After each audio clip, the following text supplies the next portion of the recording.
J'ai tout mis mon argent pour un terrain en arrière de l'hôpital, mes économies sont allées là-dedans. Si je travaille comme médecin à l'hôpital, faire des accouchements, faut que je reste proche. Sans ça, je vais toujours rendu dans mon auto. Quand le téléphone sonne de mon lit jusqu'à ce que je sois à côté de l'infirmière, il se passe à peu près 3 à 4 minutes.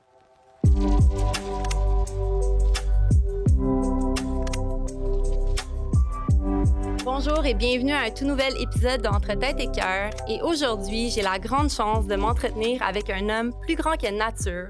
Un homme dont j'ai eu le grand privilège d'être sa patiente 3 années consécutives et qui, le 28 février 2023 dernier, a accouché sa 10 millième femme. Oui, sa 10 millième, vous avez très bien entendu, c'est tout un exploit. Donc, docteur François Lacombe, comment allez-vous aujourd'hui? Je vais très bien. Je viens de terminer mon bureau présentiel et par la suite, l'horaire est plus relax. Donc, je peux me permettre une pause aujourd'hui. Mais merci beaucoup, justement, d'avoir pris cette petite pause pour venir à ma rencontre puis pour venir enregistrer ce balado. C'est vraiment un honneur de vous avoir devant moi. C'est quelque chose que j'ai rêvé et espéré depuis très longtemps. Avant de commencer, j'ai une petite anecdote. Donc, comme je l'ai dit d'entrée de jeu, vous m'avez suivi pour mes 3 grossesses, 3 années de suite. Vous m'avez aussi accouché de mon fils Leonardo. Puis, c'est vraiment drôle, je ne vous l'ai jamais raconté, mais après l'accouchement de Leonardo, encore dans la salle d'accouchement, j'ai mon bébé sur moi. Il y a François Carl, mon mari, qui est en face, puis je commence à pleurer. Puis lui, il me regarde comme un petit peu inquiet. Qu'est-ce qui se passe? Tu sais? Est-ce que tout va bien? Puis là, je lui ai juste répondu, mais je vais plus voir docteur Lacombe. Donc, c'est vraiment resté dans les livres. C'est resté alors, c'est vraiment très drôle parce que maintenant, le running gag dans la famille, c'est que j'ai eu un 3e enfant pour vous avoir comme docteur. Mais vraiment, ce que je veux illustrer ici, c'est que au-delà de votre compétence, de votre expertise, vous êtes vraiment une personne super humaine. Vraiment, je me suis toujours sentie rassurée puis bien encadrée avec vous. Puis on ressent vraiment votre passion. Puis, en fait, j'avais envie de savoir, est-ce que vous avez toujours su que vous vouliez devenir médecin? Puis comment êtes-vous tombé dans le monde de la médecine? Premièrement, merci beaucoup de ton témoignage. Effectivement, on travaille fort. Puis quelqu'un qui nous dit merci, qu'elle apprécie les moments qu'elle a vécus, c'est toujours gratifiant. Puis ça te donne l'énergie pour te rendre à la prochaine patiente. Puis c'est 10 000 fois après, j'ai continué encore quelques mois, mais à un moment donné, il faut être raisonnable et se permettre d'arrêter après toutes ces années. Raconter pourquoi je suis devenu médecin, que je suis arrivé, c'est comme faire une thérapie sur pourquoi je suis là où je suis. Mais si on résume, quand tu es sur ton X, tu es sur ton X. Tu fais ce que tu aimes, tu es heureux, tu calcules plus les heures. Puis c'est beaucoup plus facile de se motiver, de rendre service, puis d'être utile quand tu es à la bonne place. C'est ça. Fait que moi, pourquoi je voulais... premièrement, en résumé, je voulais pas être médecin quand je suis né. Hein. Ça marche pas comme ça, la vie. Hein. Il y a plusieurs événements d'une vie. Comme je dis, on peut faire une thérapie pour qu'on arrive là. Mais si je fais que ça court, j'étais doué à l'école. Ça m'aidait. J'ai sauté une année. Fait que je me ramasse à un choix que je dois choisir. Qu'est-ce que tu fais dans la vie quand tu as 15 ans, 16 ans? C'est pas toujours évident. À part les joueurs de hockey qui disent, c'est ça que je veux faire. Là. Mais normalement, fait que tu essaies de garder le plus d'ouverture possible. Donc, moi, quand j'ai fait ma demande d'admission, j'ai fait une demande d'admission en médecine vétérinaire. Ah oui, Ouais, avec les animaux. avec les animaux. Parce que moi, ce que j'aimais, c'est les petits bébés. Fait que là, tu vas comprendre. Les petits bébés chats, les petits bébés chiens, c'est bien le fun. Mais les petits bébés humains aussi. Mais pour moi, c'était comme le domaine animal, c'est comme, oui, c'est le fun, les bébés chats. Mais on n'a pas besoin de vétérinaire pour un bébé chat puis un bébé chien, pour le veau, puis le cheval, puis les animaux qui sont malades. Donc, pas vraiment pour le moment de la naissance. Hein. Le lendemain matin, la chatte a eu ses petits bébés. Je les ai entendus miauler parce que j'en ai eu des animaux. Effectivement, la chatte a eu ses petits bébés, elle n'a pas besoin de moi pour ça. Ça peut se faire tout seul. Puis, quand j'ai passé mes entrevues, j'ai été accepté dans les deux, en partant du cégep, très jeune, accepté médecine vétérinaire de médecine. Fait que là, mes entrevues, je me suis informé, si je vais en médecine vétérinaire puis que je veux changer d'idée l'année prochaine, en 2e année, est-ce que je peux m'en aller en médecine? Il dit oui, mais tu vas commencer ta première année en médecine. Ah bon? Et si je m'en vais en médecine la première année, qu'est-ce qui arrive si je veux m'en aller en médecine vétérinaire? Ah, ben pas de problème. Tu sais, j'avais la porte ouverte, mais tu vas t'en aller en deuxième année en médecine vétérinaire. Ah, ben écoute, on va perdre moins de temps, ce qui me fait permettre de faire plus de choses, puis que j'ai choisi de la médecine juste pour ça. Après un an, ben là, dans mes cours, j'ai vu que on a besoin d'un docteur pour un accouchement. Oh, je peux assister à la naissance des petits bébés puis suivre des petits bébés. Et là, ça m'a allumé. Là, je dis, OK, c'est ça que je veux faire. Je vais faire mon cours de médecine parce qu'on fait un cours de médecine. Puis, à l'époque, il y avait des spécialités et il y avait... chacun faisait leur bout. Donc, le gynécologue suivait les madames. Celui qui était de garde l'accouchait. Un autre la suivait après. Après ça, tu avais le pédiatre qui prenait soin du bébé. Puis donc, c'était comme tout sectionné. Moi, je veux faire la totale. Je veux pas faire un bout, l'autre Du bout. début à la fin. Ouais, puis je veux faire le suivi, puis je veux les continuer après ça, puis voir. Puis c'est la médecine familiale qui permet de faire ça. Donc, en médecine familiale, tu peux suivre la médecine générale, suivre les mamans enceintes, les accoucher, suivre leur bébé, suivre le bébé jusqu'à un adulte, qu'il y ait des enfants, puis tu continues. Mais c'est ça qui est fascinant aussi avec votre parcours parce que vous êtes un des rares médecins, je crois, du moins au Québec, à suivre la maman pendant sa grossesse, mais aussi à assister à l'accouchement. À l'époque, je n'étais pas le seul. Aujourd'hui, oui, on n'est pas beaucoup. Il n'en reste plus beaucoup. On était ça des dinosaures. À l'époque, c'était normal. Tu suis tes patientes, tu es un médecin de famille, tu accouches lundi ou vendredi, la fin de semaine, on se remplace. Tout le monde faisait ça. On parle des années 80. Moi, je suis vieux, là. Je parle des années 80. Mais tout le monde faisait ça. jeune. Ben, j'étais jeune en 80, par exemple. Ça me donne une chance.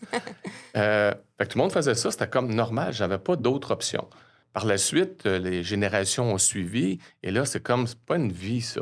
Parce qu'effectivement, de garde 24/24, lundi, mardi, mercredi, tu n'as pas d'horaire, ni de bureau. Et puis chez vous, il faut toujours que tu sois prête comme au feu. Tu pars de chez vous, tu vas à l'hôpital. Ça comprend les différents aléas de la météo, de ton état de santé, ou que des repas, ou des sorties, ou des activités que tu veux faire. Fait que pour être disponible, il faut que tu fasses des sacrifices. Or, comme j'ai su que je voulais faire ça, bien, j'ai organisé certains paramètres. Donc, étudiant en médecine, c'est-à-dire étudiant au début, cégep, je pouvais avoir un travail d'été. Fait que les sous, je me suis ramassé, je me suis acheté un terrain en arrière de l'hôpital. J'ai tout mis mon argent pour un terrain en arrière de l'hôpital, mes économies sont allées là-dedans. Plus tard, si je travaille comme médecin à l'hôpital, faire des accouchements, il faut que je reste proche. Sans ça, je vais toujours rendu dans mon auto. OK, fait que c'était vraiment planifié. C'était planifié. J'ai acheté un terrain, puis j'ai fait mon cours de médecine. Puis quand c'était le temps de... Ben, j'ai commencé à travailler 1 an avant de faire des dépôts pour une construction. Il faut quand même se laisser une marge pour fonctionner. Ben, tous les terrains étaient construits. Il y avait juste le mien qui se faisait des années qui était là, puis que personne ne savait c'était qui ce terrain-là. Tout est construit autour de l'hôpital. Il reste un terrain. Ben, c'était le mien. Fait que là, j'ai décidé de le construire là.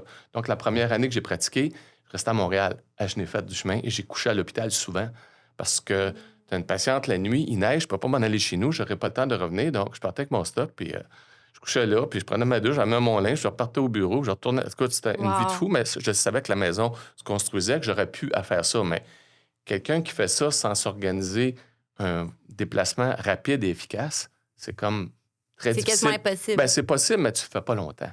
Moi, je voulais faire ça longtemps. Mais faire ça longtemps, il faut que tu t'organises. Donc, le setup était parfait pour ça. Une fois que j'ai déménagé, c'était comme...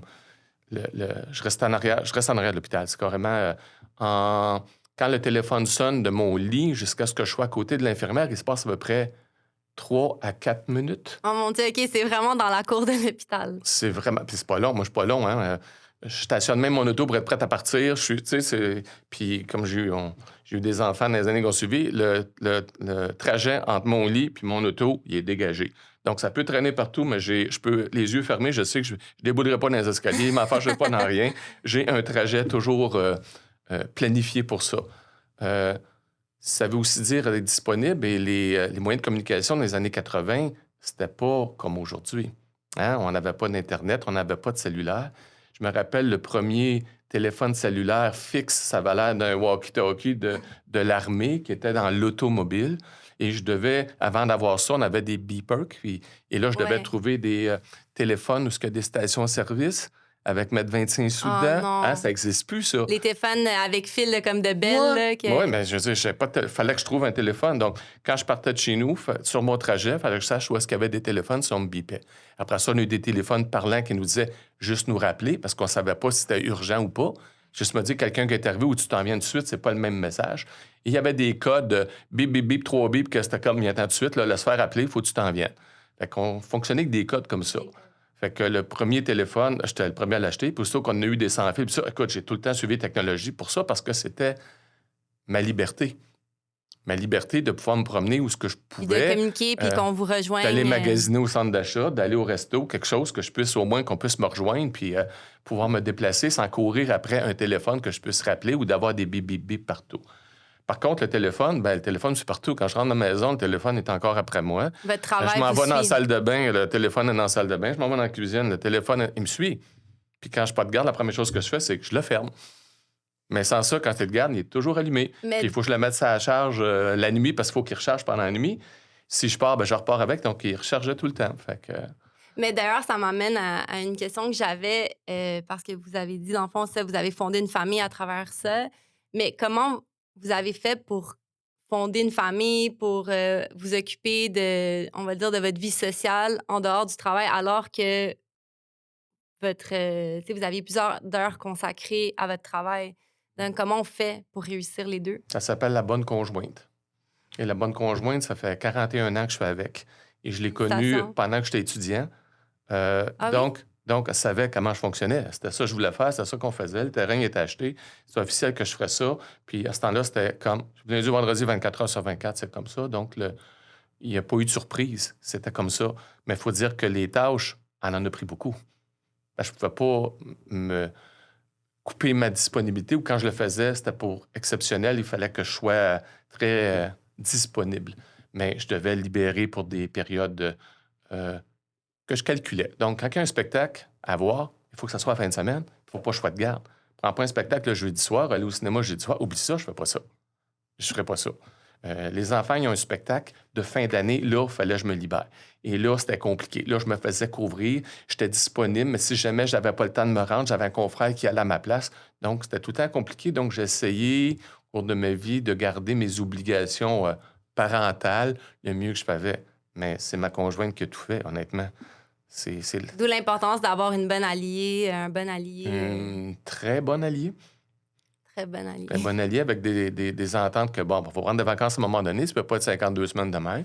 Les vacances, là, le téléphone, il s'accroche, il fallait organiser ça pour autant que possible, comme je voyais moins les enfants parce que je n'étais pas là aux heures de repas, j'étais pas là, ils étaient couchés, je les voyais fin de semaine, mais quand j'étais de garde, je les voyais moins, un peu comme j'étais séparé, puis je les voyais une fin de semaine sur 2, mais moi, je restais là. C'était donné à peu près le même temps avec eux autres. Donc, les vacances, c'était en famille avec eux autres. On avait un peu de temps pour nous, le couple, mais la majorité du temps, on le passait en famille parce qu'on voulait avoir... Ouais, en tout cas, moi, je voulais évoluer avec eux autres puis les voir grandir. Mais là, je suis grand-parent. C'est beaucoup plus facile. Ah On oui. n'a que le bon côté. Ah oui, Et là, je grands-parents. l'organise différemment. Mais t'en parleras à tes parents. Ils doivent sûrement voir ça différemment. Donc, tu peux te rattraper, entre guillemets, de ce que tu n'as pas pu faire comme parent et le faire différemment. Mais le cœur a toujours été là. Ça ne change rien. C'est l'organisation qu'il fallait voir pour ça. Puis j'ai tellement d'anecdotes sur les disponibilités, tout ça, qu'on peut s'en rencontrer quelques-unes parce que c'est drôle par bout. Fait qu'on peut se rencontrer quelques-unes? Ben sur oui, la allez-y. disponibilité? OK. Donc, l'hôpital m'appelle et la règle dans l'hôpital, c'est quand il y a une patiente qui est complète, qui est sur le point d'accoucher, il faut appeler le médecin de garde, pas de garde, le médecin qui est présent dans l'hôpital pour venir à l'accouchement. Oui, parce que ça, il faut le dire, puis ça, je l'ai appris à ma première grossesse avec Sophia. Le médecin, il est pas là quand tu arrives à l'hôpital puis tu es en contraction. Le Non. médecin, il arrive à la dernière seconde Il est avisé. au moment de pousser. Puis ça, je me rappelle, je savais pas ça. Puis quand je suis arrivée à Sophia, je me rappelle, je suis comme, mais il est où le médecin? Puis l'infirmière est comme, ben non, elle est comme, le médecin, il vient à la fin, là, t'es avec moi pendant toutes ces heures-là. Puis j'étais comme vraiment surprise de ça. C'est un travail d'équipe. Puis l'équipe, chacun a son rôle, mais c'est sûr qu'en haut de la pyramide, tu as ton médecin traitant. Et la relation avec le personnel avec qui tu travailles est super importante. La confiance aussi. Lorsqu'une infirmière sait que quand elle t'appelle dans 3 minutes à côté d'elle, pas mal moins nerveuse que si ça va prendre une demi-heure avant que tu arrives. De sorte que quand il arrive des situations où elle est moins certaine, elle n'a pas le choix de l'appeler, de t'emmener. Mais ça, elle sait que écoute, dans 3 minutes, il est là. Même si c'est à 8 cm, ça ne pousse pas, elle a une épidurale. Quand je vais l'appeler, il va s'emmener. Regarde, ça change tout, ça. Et comme je disais, la règle était on doit appeler le médecin de garde, pas de garde, présent. Or, le médecin dans l'urgence, c'est pas à côté de la salle d'accouchement à l'urgence. Et le running gag, c'est que j'arrivais avant lui. Lui, il est dans Baptiste, mais moi, j'arrive avant lui. Fait qu'ils ont arrêté de l'appeler pour moi. Quand c'est Lacombe, appelez pas le gars de l'urgence, il arrive avant lui. Il faisait que lui, il courait peut-être pas pour l'accouchement, alors que moi, je courais. Puis je savais exactement ce que j'avais à faire. Donc, parce que les premières fois, c'est que j'arrivais, puis je le voyais au bout du corridor, il me voyait, genre, retourne. Fait qu'à un moment donné, il s'est arrêté de me faire courir parce qu'il me fait courir pour rien. Fait que c'était comme un petit running gag à ce niveau-là. Ah, c'est trop drôle. Puis d'autres choses sur des disponibilités. Quand tu raccroches ton téléphone, avant l'ère des cellulaires, c'était les téléphones, tu sais, avec les cadrans, puis tu raccroches. Oui, oui. Si tu ne raccroches pas comme il faut, la ligne est occupée. Ah oui, fait qu'ils peuvent pas vous rappeler. Non. Fait que là, les policiers sont venus cogner à la porte chez moi. 3 heures du matin, tu vois le char de police dans la rue, ça cogne à la porte. Je dis, oui, docteur Lacombe, quand le policier dit docteur Lacombe, c'est parce que c'est que je suis. Voulez-vous qu'on aille va conduire à l'hôpital? Oh, mon téléphone doit être mal accroché. Non, non, non, non, j'y vais tout de suite. Fait que là, Mais dans le fond, parce que là, ils vous t'es cherchaient. pas capable de marcher puis loin? t'es pas- Non, mais la ligne est occupée. Si tu le raccroches pas comme il faut, ça fait bip, bip, bip, tu dors dur. À un moment donné, tu finis par dormir, là. Tu sais, avoir une patiente dans cet accouchement, ça me stressait pas, je l'avais tout le temps. C'est pas compliqué. Donc, ça allait tout le temps. Moi, je dormais. Puis quand je dors dur. Puis quand elle me rappelle, j'en vais, mais sauf qu'il faut que je sois capable de répondre. Donc, il faut que la ligne soit bien raccrochée. Bon, il y a d'autres technologies, d'autres téléphones. Là, avec les cellulaires, il y a mon cellulaire, celui de ma femme, puis le téléphone de la maison qui sert pour le système d'alarme. Donc, ils ont 3 numéros. Je peux pas avoir les 3 décrochés en même temps, là. Mais c'était avant l'ère qu'on avait un seul téléphone ordinaire. C'est arrivé moins 2 fois un policier, puis une fois un chauffeur de taxi, parce qu'il était en face de l'hôpital. Ils ont dit allez à la maison. Je restais en arrière. Tu sais. Allez le chercher, là. Fait que c'était juste pour ça. 3 fois sur 40 ans, c'est pas tant que ça, là, mais. Sauf que ça fait surprenant, tu sais, ça sonne, policier, non, as-tu quelque chose? Moi, je pense pas que le téléphone est mal raccroché, mais quand j'ai un intercom, quand il dit docteur Lacombe, ça peut être, OK, c'est correct, j'y vais. Fait que c'est des petits moments un petit peu spéciaux. Anodins, un petit peu. Mais justement, au cours de votre carrière, vous avez suivi plus de 12 000 femmes, puis vous avez accouché plus de 10 000 femmes. Mais comment on fait? T'sais, est-ce que c'était comme un objectif que vous étiez donné en commençant votre pratique en médecine ou comment vous êtes rendu à ça? Effectivement, ma motivation, c'était les petits bébés.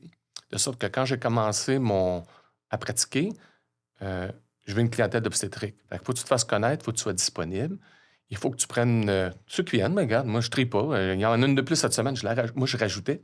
Je disais pas, j'en veux 3 par semaine. S'il y en a une quatrième, qu'elle aille. Non, ta soeur vient. J'ai rajouté. Fait que je n'avais pas vraiment de limite sur ce que je mettais, ce qui fait que m'a permis de monter assez rapidement ma clientèle.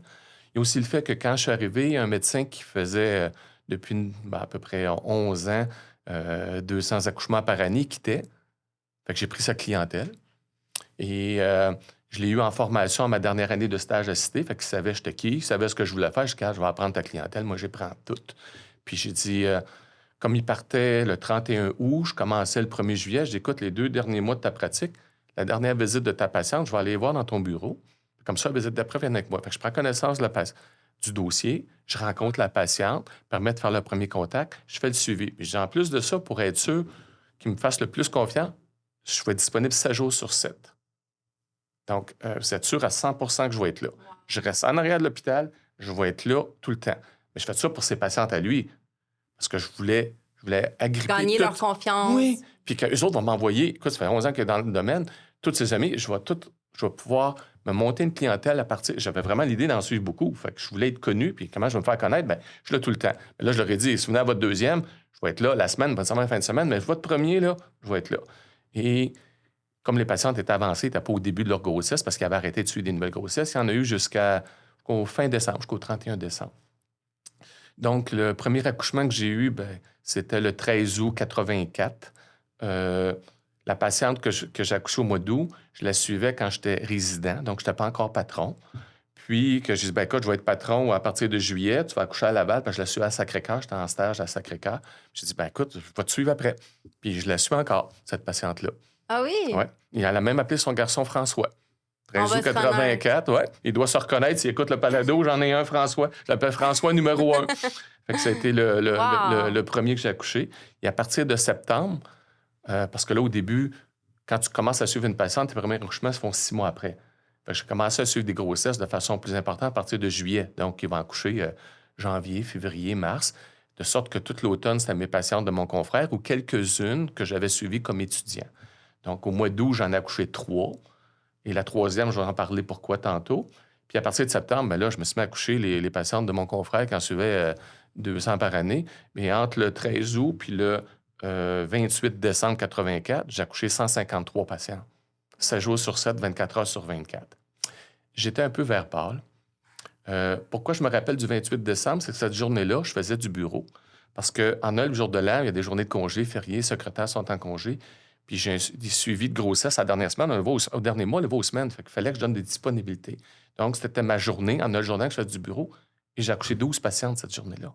Oh mon Dieu! Donc, 12 patients avec le manque de sommeil devant, parce qu'à Noël, j'ai travaillé, parce que je les accouchais toutes. J'ai tout travaillé ces journées-là. Le 29 décembre, le lendemain, je me rappelais plus si c'était des gars ou des filles, là, les 12, là, oublie ça. Là. Tu sais, j'avais des cartons, me dire oui, OK. J'en ai accouché 3 en 20 minutes. Fait que Oh là, mon ben là, Dieu! je regardais les heures pour être capable de me Remémorer. remémorer mon scénario de ce que ma journée de la veille.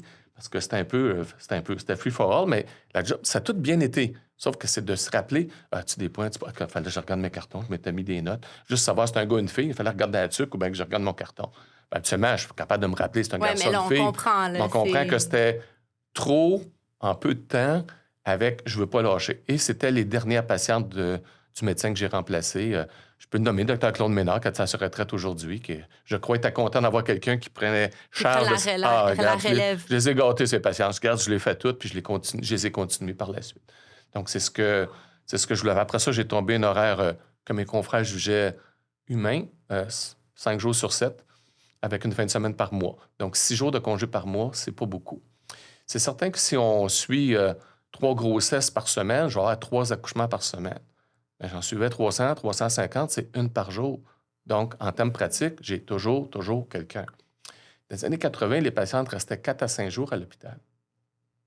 Donc, à la fin de la semaine, j'avais beaucoup de patients à voir. Ils n'étaient pas tous partis. À cette heure, il reste 24, 40, 36 heures. C'est court. Là, à la fin de la semaine, je les avais toutes. Si je n'accouche 6, 7 ou 8, quand je donne congé, je n'ai 8 à donner congé. Je prenais une salle de conférence. Et les conseils que je donne à tout le monde pour le suivi, les vaccins, l'alimentation, les vitamines, ça, je le faisais en groupe. Tu trouves ça drôle? Je prenais une salle de conférence, on se réunit tout le monde.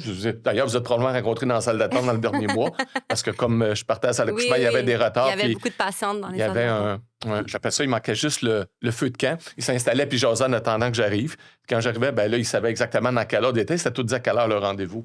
Donc, c'est certain, quand le retard était plus long, ma secrétaire allait retourner à la maison puis revenait. Mais quand je pars en accouchement, je reviens à 1 heure, 1h30, non, maximum mais ça, 2. Puis... Là, les patientes, des fois, allaient luncher, revenaient. Donc, on s'organisait un petit peu de cette façon-là. Donc, j'avais fait le conseil de groupe au départ. Après ça, je passais à l'individuel qui était beaucoup plus court parce que là, c'était les choses vraiment pertinentes, individualisées pour chaque patient. Donc, c'est un petit peu la façon dont je me sortais de cette situation où je manquais d'heures un peu pour faire tout ça. Mais je réussissais quand même à faire le travail. Puis pour moi, le côté humain était le plus important. Puis le plus important, quand j'arrivais dans la salle d'accouchement, ça change toute la donne. J'ai pas rien dit, j'ai pas rien fait, mais assez je connais son histoire, assez je connais tout ce qui s'est passé avant que j'arrive. Puis que je vais écouter, je vais être attentif à ce qui se passe, puis je vais l'accompagner dans son accouchement. Parce que moi j'appelle ça, je fais des accouchements, c'est pas vrai. Je les accompagne. Probablement, ce que moi j'ai vécu, la plus belle situation de vie que tu peux avoir. Parce que il peut arriver plein de choses dans ta vie, ton accouchement, tu vas t'en rappeler. Puis ça, je sais que je vais faire partie de plusieurs vies de cette façon-là. Puis d'une belle expérience. Oui, et même quand c'est difficile, ils vont se rappeler comment est-ce que ça s'est passé. Oui, mais je veux dire que vous apportez avec votre côté humain, votre côté rassurant, comme... Oui, parce que pour m'inquiéter, ça m'en prend pas mal. C'est ça.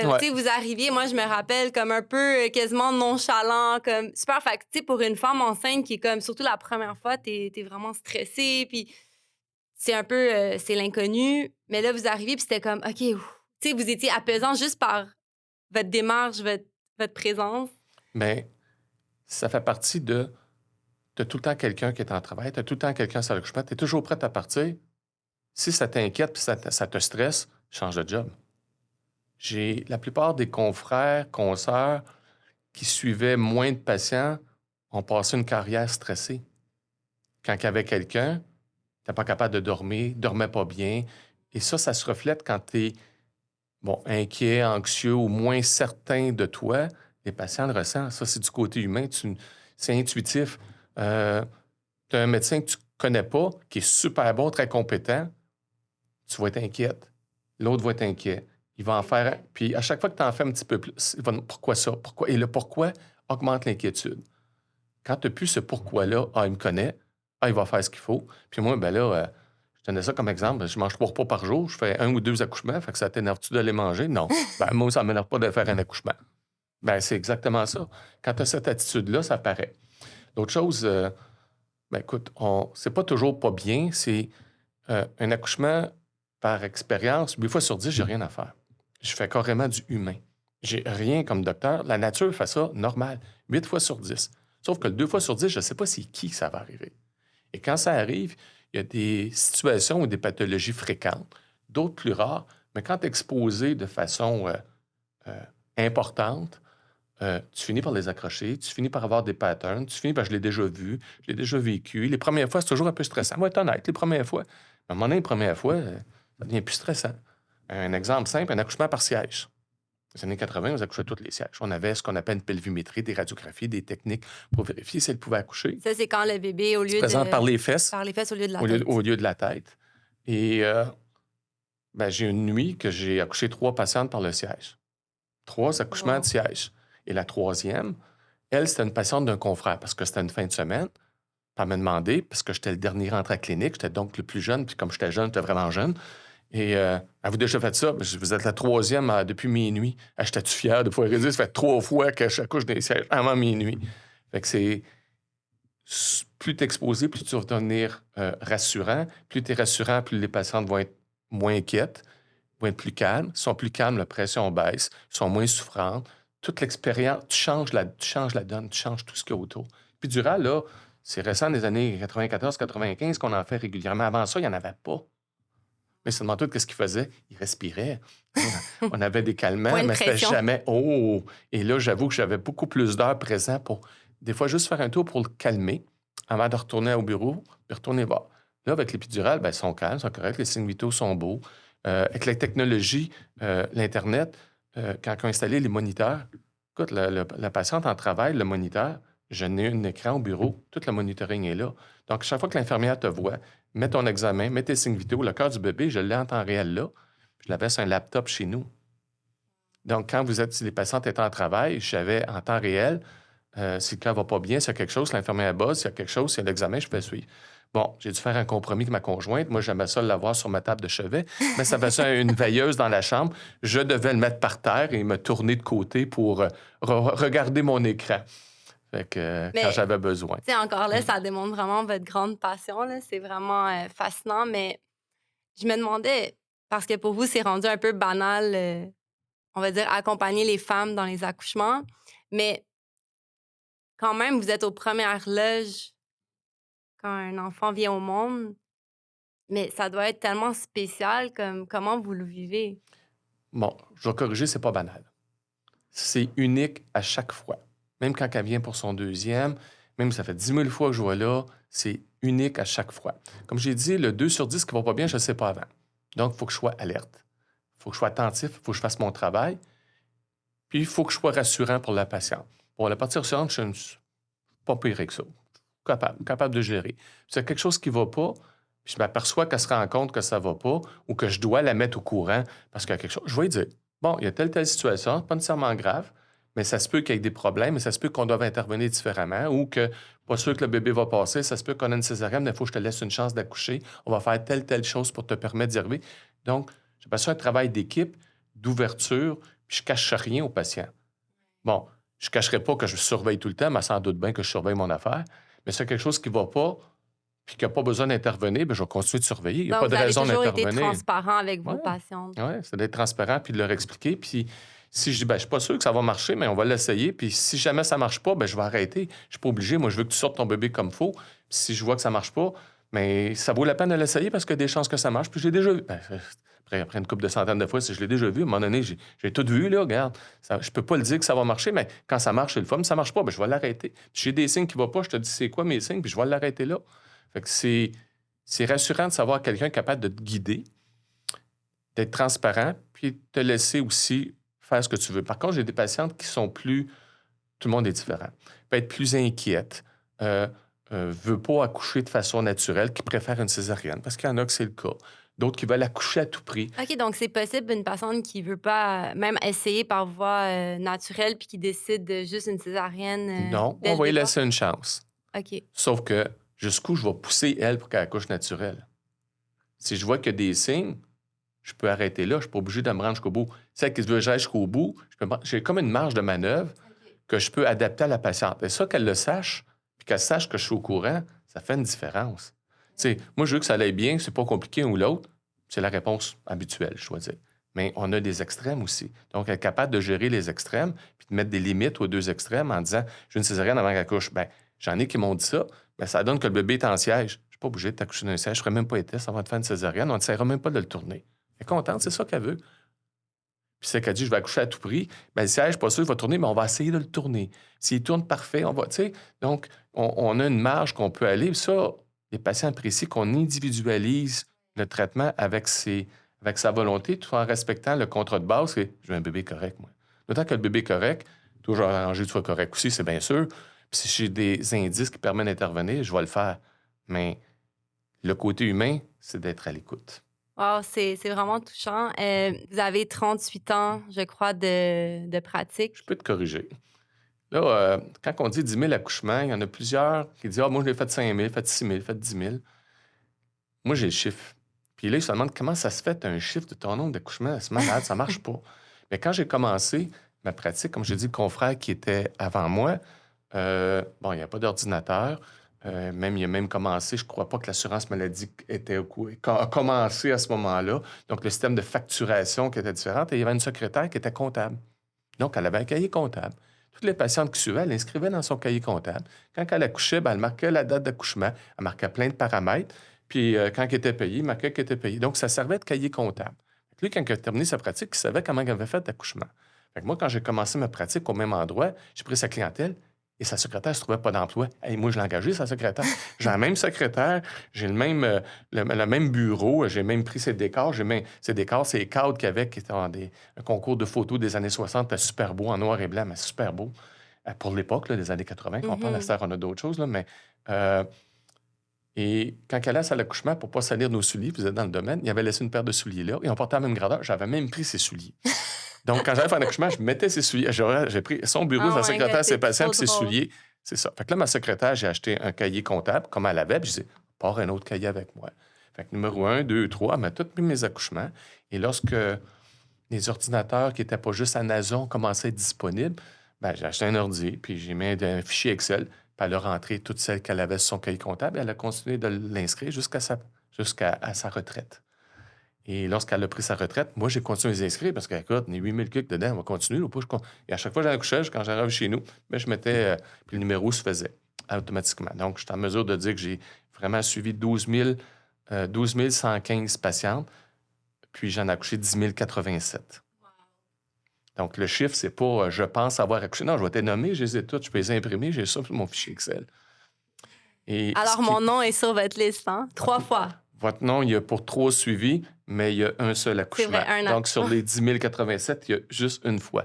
Les 2500 autres correspondent, 2100, 2100, 2200, correspondent à peu près à 20 Donc, je trouve avoir accouché, quand je suis une madame, c'est 8 chances sur 10 que je sois présent à ton accouchement.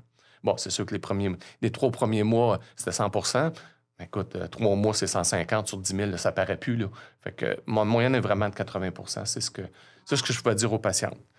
Maintenant, comme je dis, les nouvelles générations de médecins, pour avoir une vie familiale, autre, différente, ben là, on choisit de se mettre en équipe. Et les équipes, c'est moi, je suis de garde lundi, toi, t'es mardi, toi, t'es mercredi. Fait que si on est 8 ou 10 dans l'équipe, on a de garde à toutes les 8 à 10 jours. Donc, les chances que j'accouche ma patiente, c'est une chance sur 8, une chance sur 6, une chance sur 10.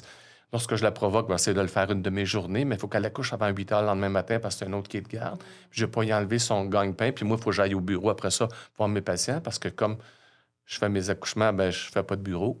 Donc, je suis à l'heure dans mes rendez-vous. Mes patients sont habitués d'être à l'heure. Moi, ils sont habitués que je suis en retard. Donc, c'est une dynamique qui est complètement différente. Le patient qui arrive en retard, je ne chicanerai pas, j'en ai d'autres dans la salle d'attente, je vais aller voir, mais si tu ne viens pas, dis-moi les, je vais te redonner un autre rendez-vous. Donc, la dynamique est différente. Donc, je n'ai jamais accepté d'être dans des équipes quand ça a continué. Au fur et à mesure que mes confrères prenaient leur retraite, à un moment donné, je me suis ramassé tout seul à être de garde 4 sur 5. Et là, un des problèmes que j'avais, c'est que la fin de semaine, hey, si on remplace Docteur Lacombe, là, c'est pas 3 accouchements par semaine, il en fait 7, 8, 9 par semaine. Donc, la fin de semaine, il peut en avoir 2, 3 de plus, en plus des autres du groupe. Donc, il y avait une certaine crainte de se faire surcharger pour leur journée de garde, mais crainte qui était quand même correcte. Ils ont accepté de me prendre dans leur équipe. Comment ça, le malade qui fait 10 accouchements par semaine, là. Fait que, mais ça m'a permis de continuer, puis de me rendre. Un gros accoucheur au Québec fait 5 000 accouchements. Honnêtement, c'est à peu près ça. Mais je me suis mis comme défi. Est-ce que je vais me rendre à 10 000? Je suis capable de le faire. J'ai commencé jeune. J'ai le setup. Je reste en tout va bien. Quand je suis en santé, ça aussi, ça compte. C'est sûr, j'ai Oui, été c'est malade, ça. j'aurais pas pu faire ça. Mais j'ai le setup, je suis en santé, j'adore ça. Au 10 millième, je suis aussi content. Même plus parce qu'il y avait un spécial, celle-là. Mais je suis aussi content à chaque. Puis le 10 087e, ça me fait un petit peu de quoi. Je savais que c'était le dernier.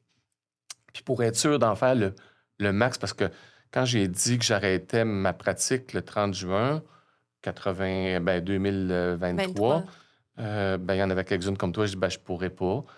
J'avais prévu me rendre jusqu'en septembre, puis je vais finir, parce que j'ai arrêté de suivre des patients quand j'ai décidé que j'arrêtais, parce que je vais avoir, tu sais, je savais mes chiffres, je vais avoir 10 000 à la fin du mois, regarde.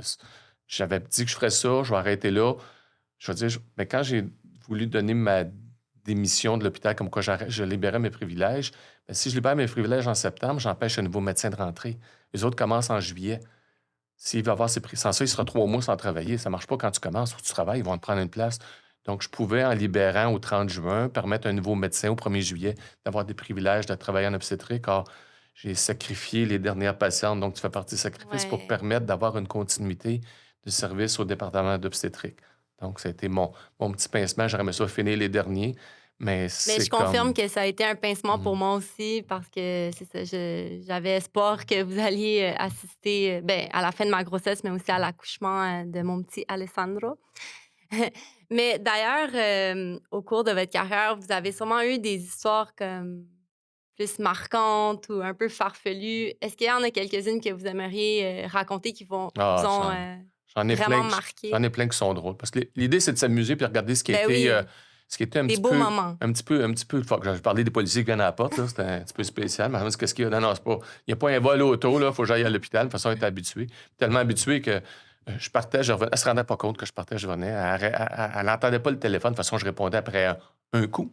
Tu sais, c'était comme le bip bip, puis C'était il faisait au automatique. premier bip, puis je répondais, puis je partais. Puis, de sorte que des fois, je rentrais, il était 6 heures du matin, puis à 7 heures, le cadran sonne parce qu'il faut que je me lève à ma tournée. Puis là, ben, c'était un peu plus dur de se réveiller. Puis là, elle me poussait, elle disait, lève-toi. Parce qu'il me fait 1 heure, je suis là. C'est comme un qui, j'étais comme perdu, là. J'avais 1 heure de sommeil.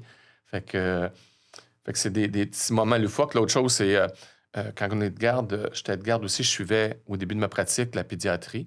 Donc, mes patients, mes bébés hospitalisés en pédiatrie, c'était moi qui s'en occupais. C'était aussi 24 heures sur 24, du lundi au vendredi. Et j'avais des patients hospitalisés en médecine générale. Je suivais mes patients s'il y avait autre chose. Patients opérés pour une cholécystite, qui avait un appendicite. Donc, je m'en occupais en post-opératoire là, de soulager. Puis j'allais à l'hôpital, je faisais le tour. J'avais ça ma ronde. Moi, je faisais le tour de mes patients, peu importe la raison pour laquelle ils étaient là. Puis, ben, la pédiatrie appelle à 3 heures du matin chez nous. Je suis pas là. Là, ma femme, c'est qui? C'est elle qui répond. Ben, c'est parce que j'étais à la salle d'accouchement. Ils n'ont pas pensé que j'étais déjà Ah. dans l'hôpital. Une chance qu'elle me fait confiance. Elle dit, il me dit qu'il est là, puis il est pas là. Ben oui, quand j'étais à la salle d'accouchement. Là, j'ai avisé. Les autres disaient, vérifiez la salle d'accouchement avant d'appeler chez nous. Parce qu'à la salle d'accouchement, j'ai pas le téléphone dans les mains. Moi, là, j'étais en train de travailler. Ouais, Fait qu'une fois cette petite blague-là passée, c'est ça a drôle. été correct. Mais est-ce qu'il y a comme des patientes ou des accouchements qui vous ont Ah. vraiment marqué? Ben, quand je parlais du nombre d'accouchements, puis je parlais de mes premiers accouchements au mois d'août 84, j'ai l'année dernière une patiente qui vient me voir pour sa grossesse, une patiente que je connais pas. Des fois, je peux l'avoir accouchée, mais tu ne reconnais pas quand elle vient de voir une grossesse. Tu la vois bébé, mais tu la revois 20 ans après, 25 ans après, tu ne reconnais pas. Mais elle vient me voir pour sa grossesse, donc l'histoire, rien de spécial, tout est beau. Puis comme tu sais, j'ai un appareil d'échographie, puis les patientes, Oui. ils capotent. Ça, j'ai capoté à Mais voir ça, ça, cet appareil-là. parlez-en parce que je pense que c'est pas tous les médecins qui ont ça. Puis moi, j'ai adoré ben, avoir. Disons que je vais revenir à ma patiente après. Euh, Quand on palpe la bedaine pour savoir comment le bébé est placé, la grosseur qu'il y a, s'il y a du liquide, puis tout ça, dans notre tête, on voudrait voir comme Superman dans la bedaine d'un bébé. Et ça s'appelle une échographie. Ah, il y a juste les échographies qui nous permettent d'aller voir, puis dans nos bureaux, on n'a pas ça.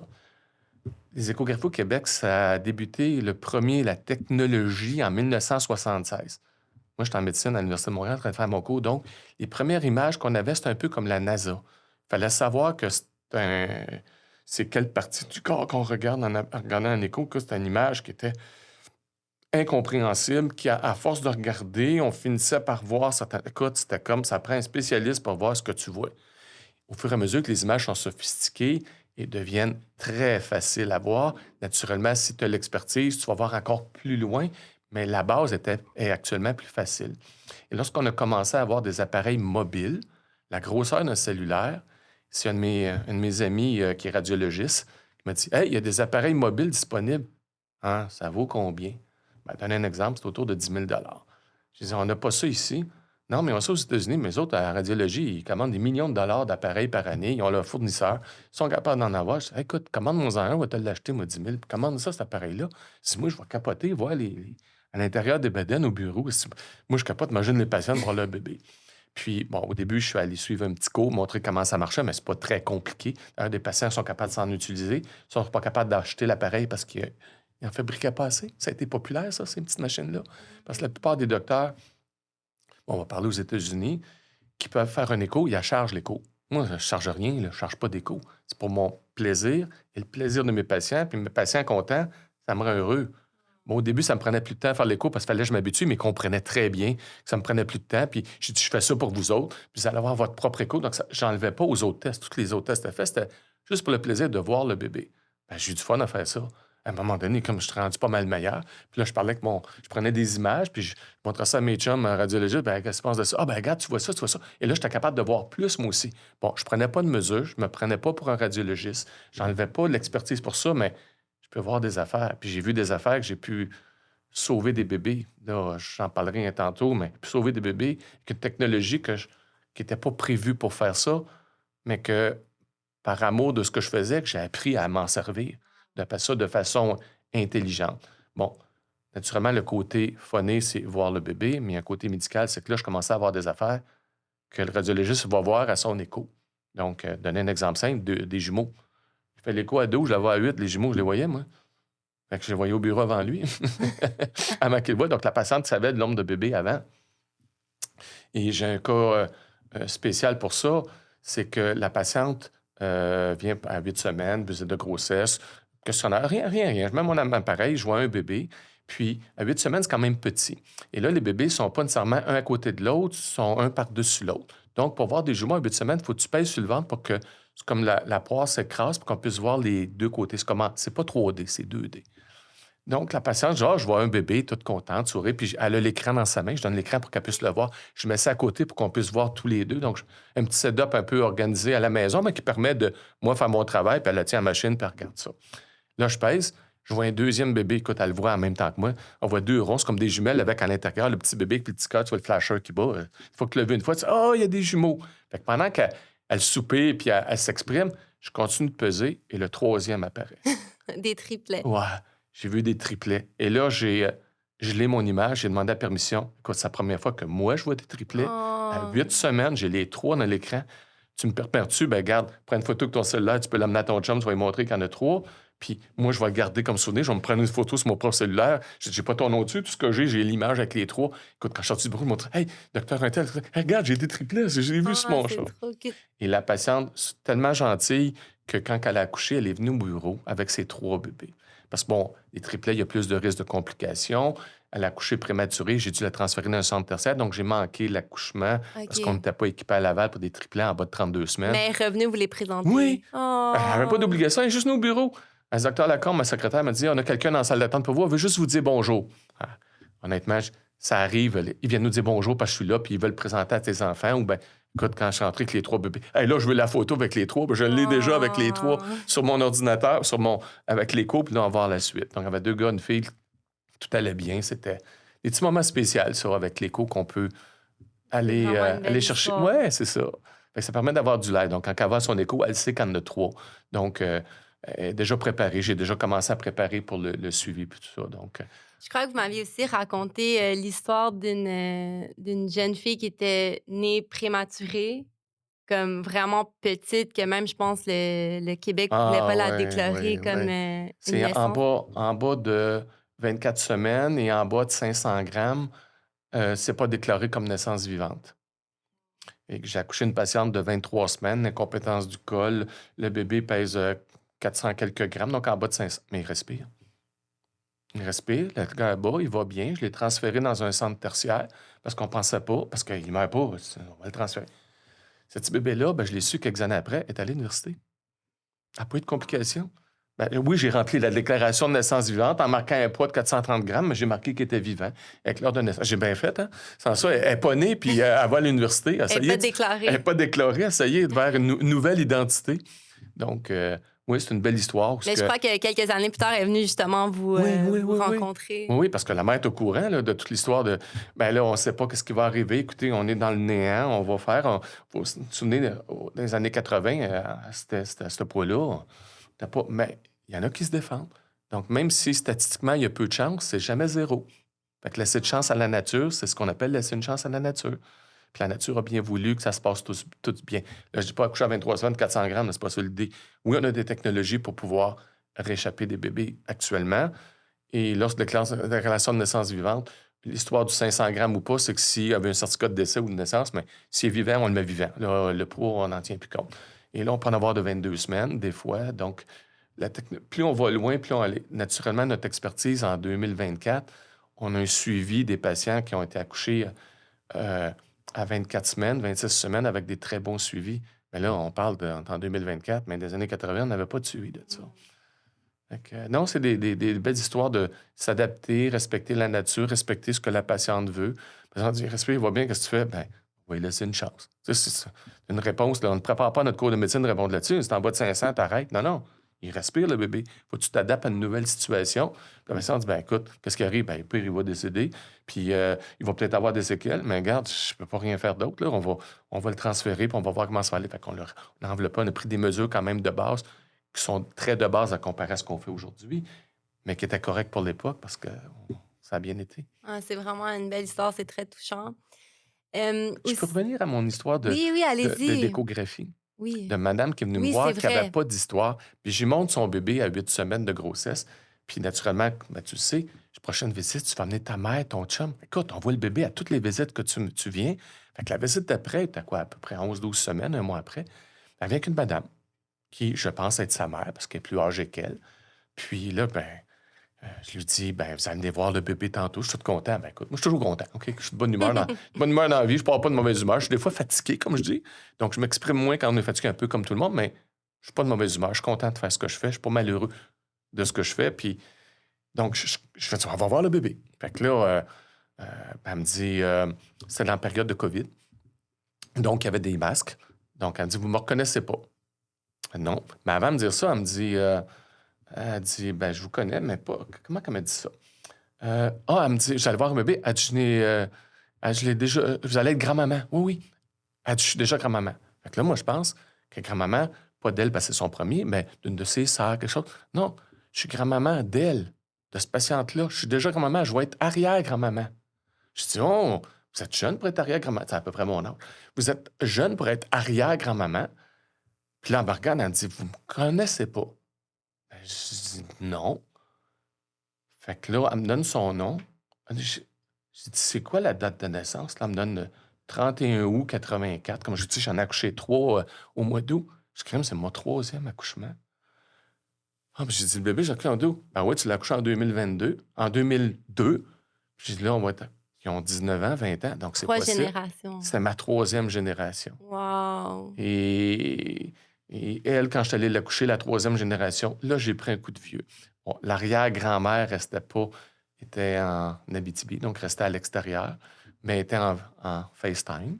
Donc, il faut rester à l'accouchement avec la maman, l'arrière-grand-maman, grand-maman, puis le Wow. docteur. Donc, un moment que j'avoue émouvant, parce que là, je me suis senti vieux. Là, j'ai déjà été grand-papa docteur quand j'ai accouché mon premier bébé en 2004, que j'avais accouché le 28 décembre 84, donc un de mes 12, là, que j'avais accouché, parce qu'il y a des dates, tu te rappelles, l'année, que je me rappelle, journée de fou, ça.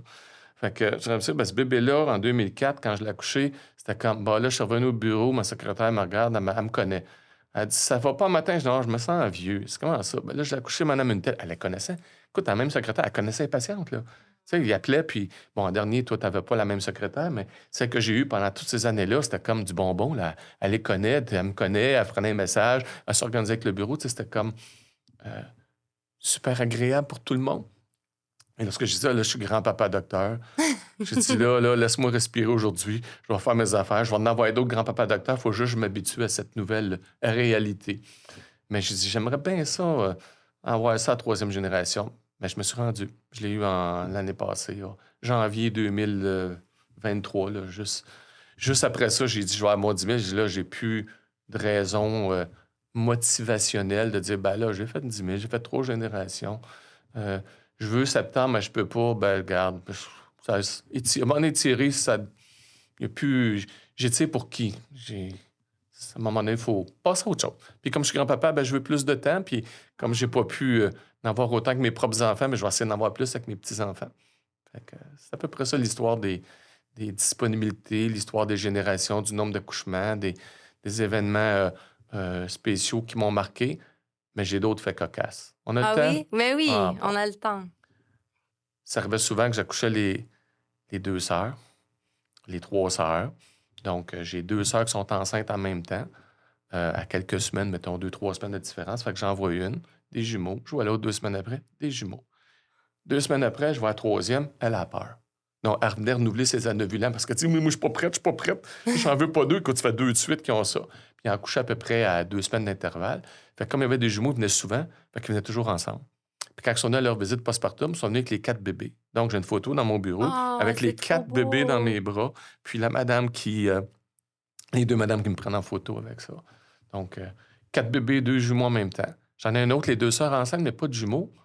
Mais il y en a une qui devance sa date et l'autre qui retarde sa date. Donc, l'infirmière m'appelle, dit que Madame Untel vient d'arriver, c'est de nuit. Et 1 heure après, Madame Untel vient d'arriver. Moi, je sais que ces 2 sœurs, de toute façon, ils savent bien. Mais les autres, ils ne savent pas qu'ils sont là, ils ne se sont pas textés, puis les chums non plus. Moi, je sais que je vais aller accoucher les 2 sœurs dans la nuit.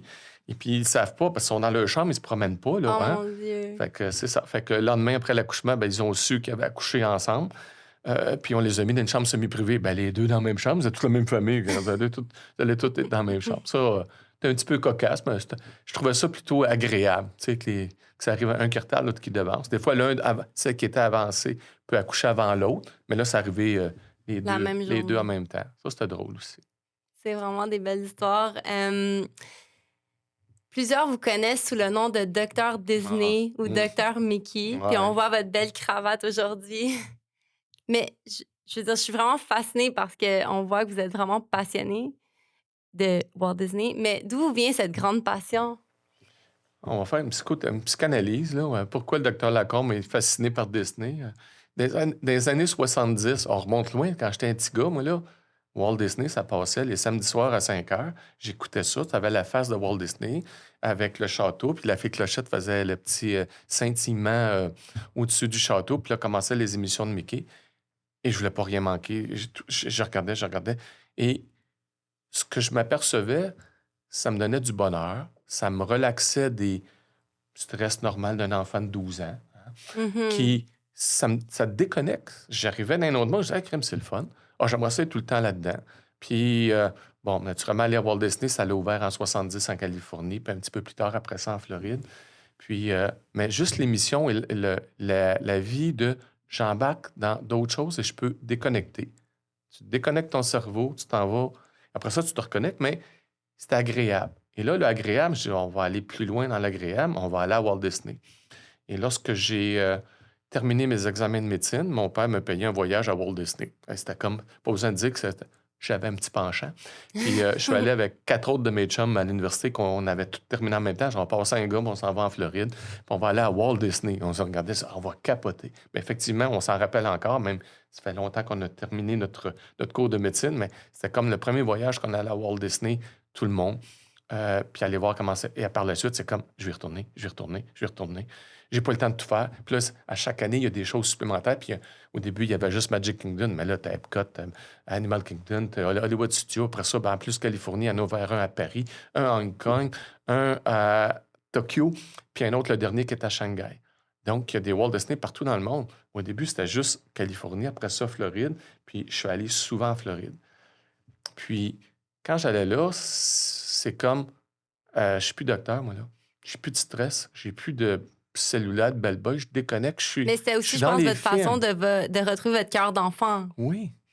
Et oui, parce que je me revois comme petit gars qui a pas de problème, qui a pas d'hypothèque, qui a pas d'horaire de garde, qui a pas de soucis, qui... On déconnecte. Et ça, ben, si je peux amener ça dans mon bureau, je vais permettre aux patients d'être moins stressés de voir le docteur. Bon. L'image d'un docteur dans les années 80, c'était un sarrau, une cravate, sérieux, veston, on s'entend. L'image, c'était ça, puis moi, j'ai été élevé que l'image, c'est comme ça un docteur. Sauf que moi, je suis arrivé à Laval à l'âge de 2 ans. Donc, la clinique a été construite pendant que j'étais là. Ça s'appelait pas Laval, mais Pontvio. L'hôpital a été construit quelques années plus tard. Comme j'ai acheté un terrain quand j'étais étudiant, ben, je savais ce que je voulais faire. Et je voulais retourner travailler dans mon milieu. Donc, l'endroit où ce que mes parents, où ce que j'ai été élevé, était à 5 minutes de la clinique. Puis, tellement drôle, moi, les dîners, j'ai toujours dîné chez mes parents. Puis, quand ma femme a eu son congé de maternité, ben, j'allais dîner chez nous. Moi, dîner à la clinique, là, moi, le dîner, je pars, m'en vais dîner chez nous. À 5 minutes, soit à 5 minutes de la clinique ou 5 minutes de l'hôpital, j'étais tout le temps proche. Donc, j'ai pu avoir un contact de sortir de la clinique comme ça pour pouvoir me libérer l'esprit, prendre un grand respire, puis être prête à... C'est comme un power nap, mais s'endormir Ouais. pour refaire l'énergie pour faire ton, ton reste de la journée. Euh, donc, le cœur d'enfant, c'est de se souvenir quand on est jeune, c'est quoi qui nous rend heureux. Ça me rend heureux.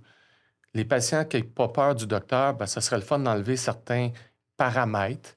Donc, enlever le sarrau, euh, se mettre des cravates phonées, mettre des décorations qui n'est pas juste des diplômes, et ça a été progressif. À vrai dire, ma première cravate de Mickey, c'est une patiente qui me trouvait phonique mes affaires, puis qui me dit ça te ferait bien une cravate de Mickey. Je l'ai encore, cette cravate-là. Ah! Et c'est à partir de là que j'ai commencé à magasiner des cravates. J'ai commencé à en mettre toutes des Mickey, j'en ai à peu près une cinquantaine. Puis les patients, quand ils allaient à quelque part, ils me ramenaient une cravate de Mickey. Écoute, une cravate d'à peu près tous les films qu'on peut avoir. Écoute, j'ai une belle collection de cravates. Et là, je me suis dit, ah, ben, ça détend, les enfants ont moins peur. Puis là, ben, on va mettre des toutous. Bon, comprendre que les toutous, quand j'ai eu des enfants, bon, je me suis laissé tenter des toutous de Walt Disney. Hein? Fait que j'ai eu la chance d'avoir un garçon et une fille. Pourquoi la chance? Parce que ça me permet d'avoir tout ce qui est princesse, tout ce qui est prince, puis tout ce qui est... on n'avait pas de non-genré des années 80. Fait que j'avais toute la partie gars, la partie fille. Et j'ai pu me faire un beau kit de décoration, chambre de gars, chambre de fille, et le corridor entre les deux avec plein de toutous. En vieillissant, les enfants, tu sais, ta fille a 16 ans, là, un corridor de toutous, puis sa chambre, puis un toutou de papa, là, c'est comme ça l'intéresse moins. Ça s'est tout ramassé dans des boîtes, dans le garage. Puis bon, je trouvais ça plate, toute cette collection-là, qui me rendait heureux. Là. J'étais heureux de mes enfants parce qu'ils vieillissaient, mais c'était comme, il me manquait un petit quelque chose. Moi, je me suis dit, ben, je ne peux pas mener ça au bureau. Comment je vais faire pour mettre mes toutous? Je ne peux pas me mettre ça sur les tablettes, des ramasses poussières. Je ne peux pas faire ça de même. Il faudrait que j'aille un setup. Et là m'est venue l'idée d'un restaurant qui est à Animal Kingdom, qui est Rainforest Café. Si vous allez sur le site Rainforest Café, vous avez un arbre avec des animaltroniques, des toutous qui bougent, et tout le restaurant est décoré comme ça, avec un ciel étoilé, une chute d'eau, un aquarium, des poissons. Je me dis, hey, crème, si je me plante un arbre dans le bureau, moi, puis que j'accroche les toutous après l'arbre, ça fait beau. Puis j'ai dit, le ménage, je vais engager quelqu'un, il viendra me nettoyer, puis c'est tout, je suis pas chez nous, hein, je peux me permettre. On va le faire, puis un peu comme mon, mon appareil d'échographie, c'est une dépense personnelle pour mon bonheur. Je passe beaucoup d'heures là. J'ai dit, mes patients vont être encore plus contents, puis les enfants vont avoir moins peur. Fait que là, j'ai trouvé quelqu'un qui faisait des décorations dans des restaurants, dans des hôtels. J'étais voir le propriétaire, j'ai dit, qui fait ça chez vous? Ben, il m'a donné les coordonnées. Là, je l'appelle, je dis, hey, je vais me planter une vigne dans mon bureau. Ben, j'ai dit, on va mettre des raisins. Non, pas de raisins, si on va mettre des toutous. Fait que là, il me dit, mettre des toutous. Je dis, oui, mais je n'ai pas. Non, regarde, je vais t'amener toutous. Mets tes feuilles, ta vigne, tes choses, je vais t'amener toutous, tu les accrocheras après la vigne. Fait que le monsieur, un peu perplexe, vient installer l'arbre. Et là, on a installé l'arbre quand on a agrandi la clinique. Donc, OK. je pouvais, sur les plans de l'architecte, choisir mon bureau, parce que j'étais ancien. J'ai choisi celui qui avait le plus de fenêtres, qui était plus grand, avec une place que je pouvais mettre mon arbre. Donc, j'avais tout planifié mon affaire. Et là, pendant la construction, ben, je n'étais pas encore dans le bureau. Et le secrétaire va passer quelqu'un qui a un arbre, une vigne, des feuilles, des branches. Là, ça me dit, qu'est-ce qu'ils font là? s'en va dans le bureau. Là, il se demandait vraiment ce qu'on faisait. Et là, il a monté un arbre. Puis là, j'ai commencé à amener une boîte de toutous, une caisse de toutous, une deuxième caisse, une troisième caisse. Là, il a appelé un partenaire, il dit, viens m'aider. Je ne sais pas comment il y en a, mais il n'arrête pas de m'amener des caisses de toutous parce que la première caisse, il me dit, tu me dis lesquelles qu'il faut que je installe? Toutes. Puis j'ai dit, j'en ai un autre. Puis là, rendu à la quatrième, il dit, écoute, je finirai jamais d'installer de tout. Comment t'en as? Ben, j'en ai compté 99. On va commencer avec ça. Fait que j'avais 99 toutous différents de Disney, des films des années 90, 80, 94, je pense à peu près, donc 80 à 94. Installer les toutous, puis ça a commencé comme ça. Et à chaque année, Disney est très productif. Un ou deux nouveaux films.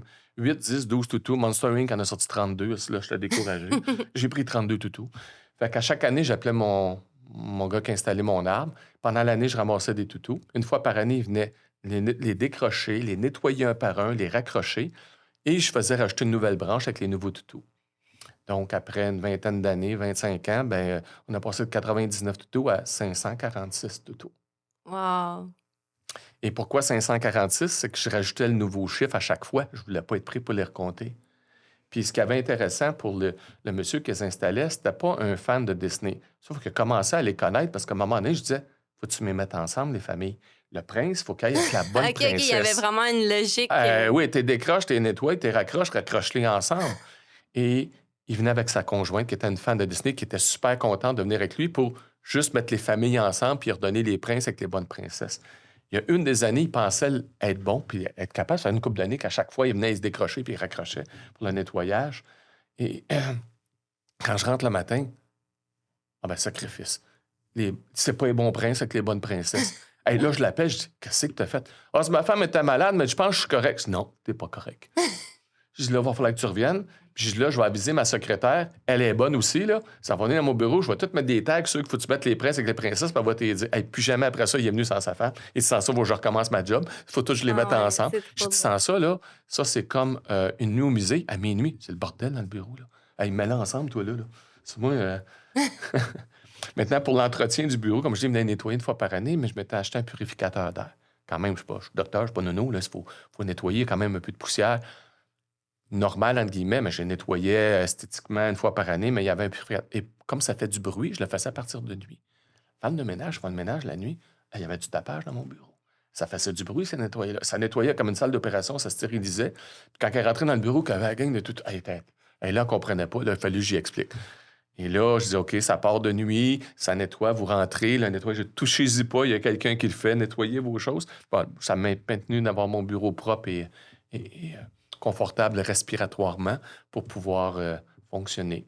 C'est là que c'est sorti les 546 toutous. Wow. Moi, en fait, j'ai été témoin de ce beau plafond rempli de toutous. Mais aujourd'hui, parce que, dans le fond, vous avez arrêté votre pratique en obstétrique, mais vous restez en médecine familiale. Médecin de famille, oui, pour les patients que je ne pouvais pas voir souvent parce que j'étais toujours parti, mais les 3 premières années, je les avais gardés, puis qui m'ont gardé toutes ces années-là, là, vous savez, plus de services. Ils sont contents, on a du service. Je dis, oui, mais si t'es enceinte ou si ta fille est enceinte, je ne peux plus la suivre. Là, Mais en fait, ce que je voulais dire, c'est que je pense aussi qu'à votre clinique, il y a eu des rénovations. Donc, l'arche de toutou, vous avez... Ça, c'est indépendant de ma retraite ou pré-retraite, ou retraite d'hôpital, on va dire, mais pas retraite de médecine. La clinique a eu 50 ans. C'est sûr que les décorations et les aménagements qui ont été faits en 50 ans ne sont plus à date. Il y a beaucoup de rénovations qui ont eu lieu dans le temps de la COVID pour rendre la clinique d'urgence fonctionnelle. Il y a eu 2 agrandissements. Et l'agrandissement, ce qui a même été tout, c'est le dernier. L'état dans lequel était la section originale, les confrères qui travaillaient dans cette section-là étaient moins choyés. Donc, il n'y avait pas 3 fenêtres, il y en avait une. Décoration des années 80, disposition du bureau vraiment correct pour l'époque, mais complètement différent de ce que moi j'avais. Moi, j'étais gâté, j'avais la dernière version. Je l'avais en plus personnalisé. Donc, j'avais du fait sur mesure quasiment. Donc, moi, je ne voulais pas que ça arrête, mais là, il a fallu que je comprenne que pour le bien-être de l'ensemble, je libère mon bureau et mon arbre de toutou et que je récupère un nouveau bureau qui sera plus comme c'est là. Et quand je l'ai fait il y a 25-30 ans, je sais que je vais rester là 25-30 ans. T'investis. Là, je n'ai pas 25-30 ans à pratiquer. Donc, je n'investis pas pour 25-30 ans. Et je sais très bien qu'il va falloir que je l'enlève parce qu'il a fallu que je l'enlève pour qu'il fasse la rénovation. Et l'enlever, tout un job. Je ne veux pas recommencer ça 2 fois, là. Donc, réinstaller, c'est réinstaller de façon temporaire pour quelques années.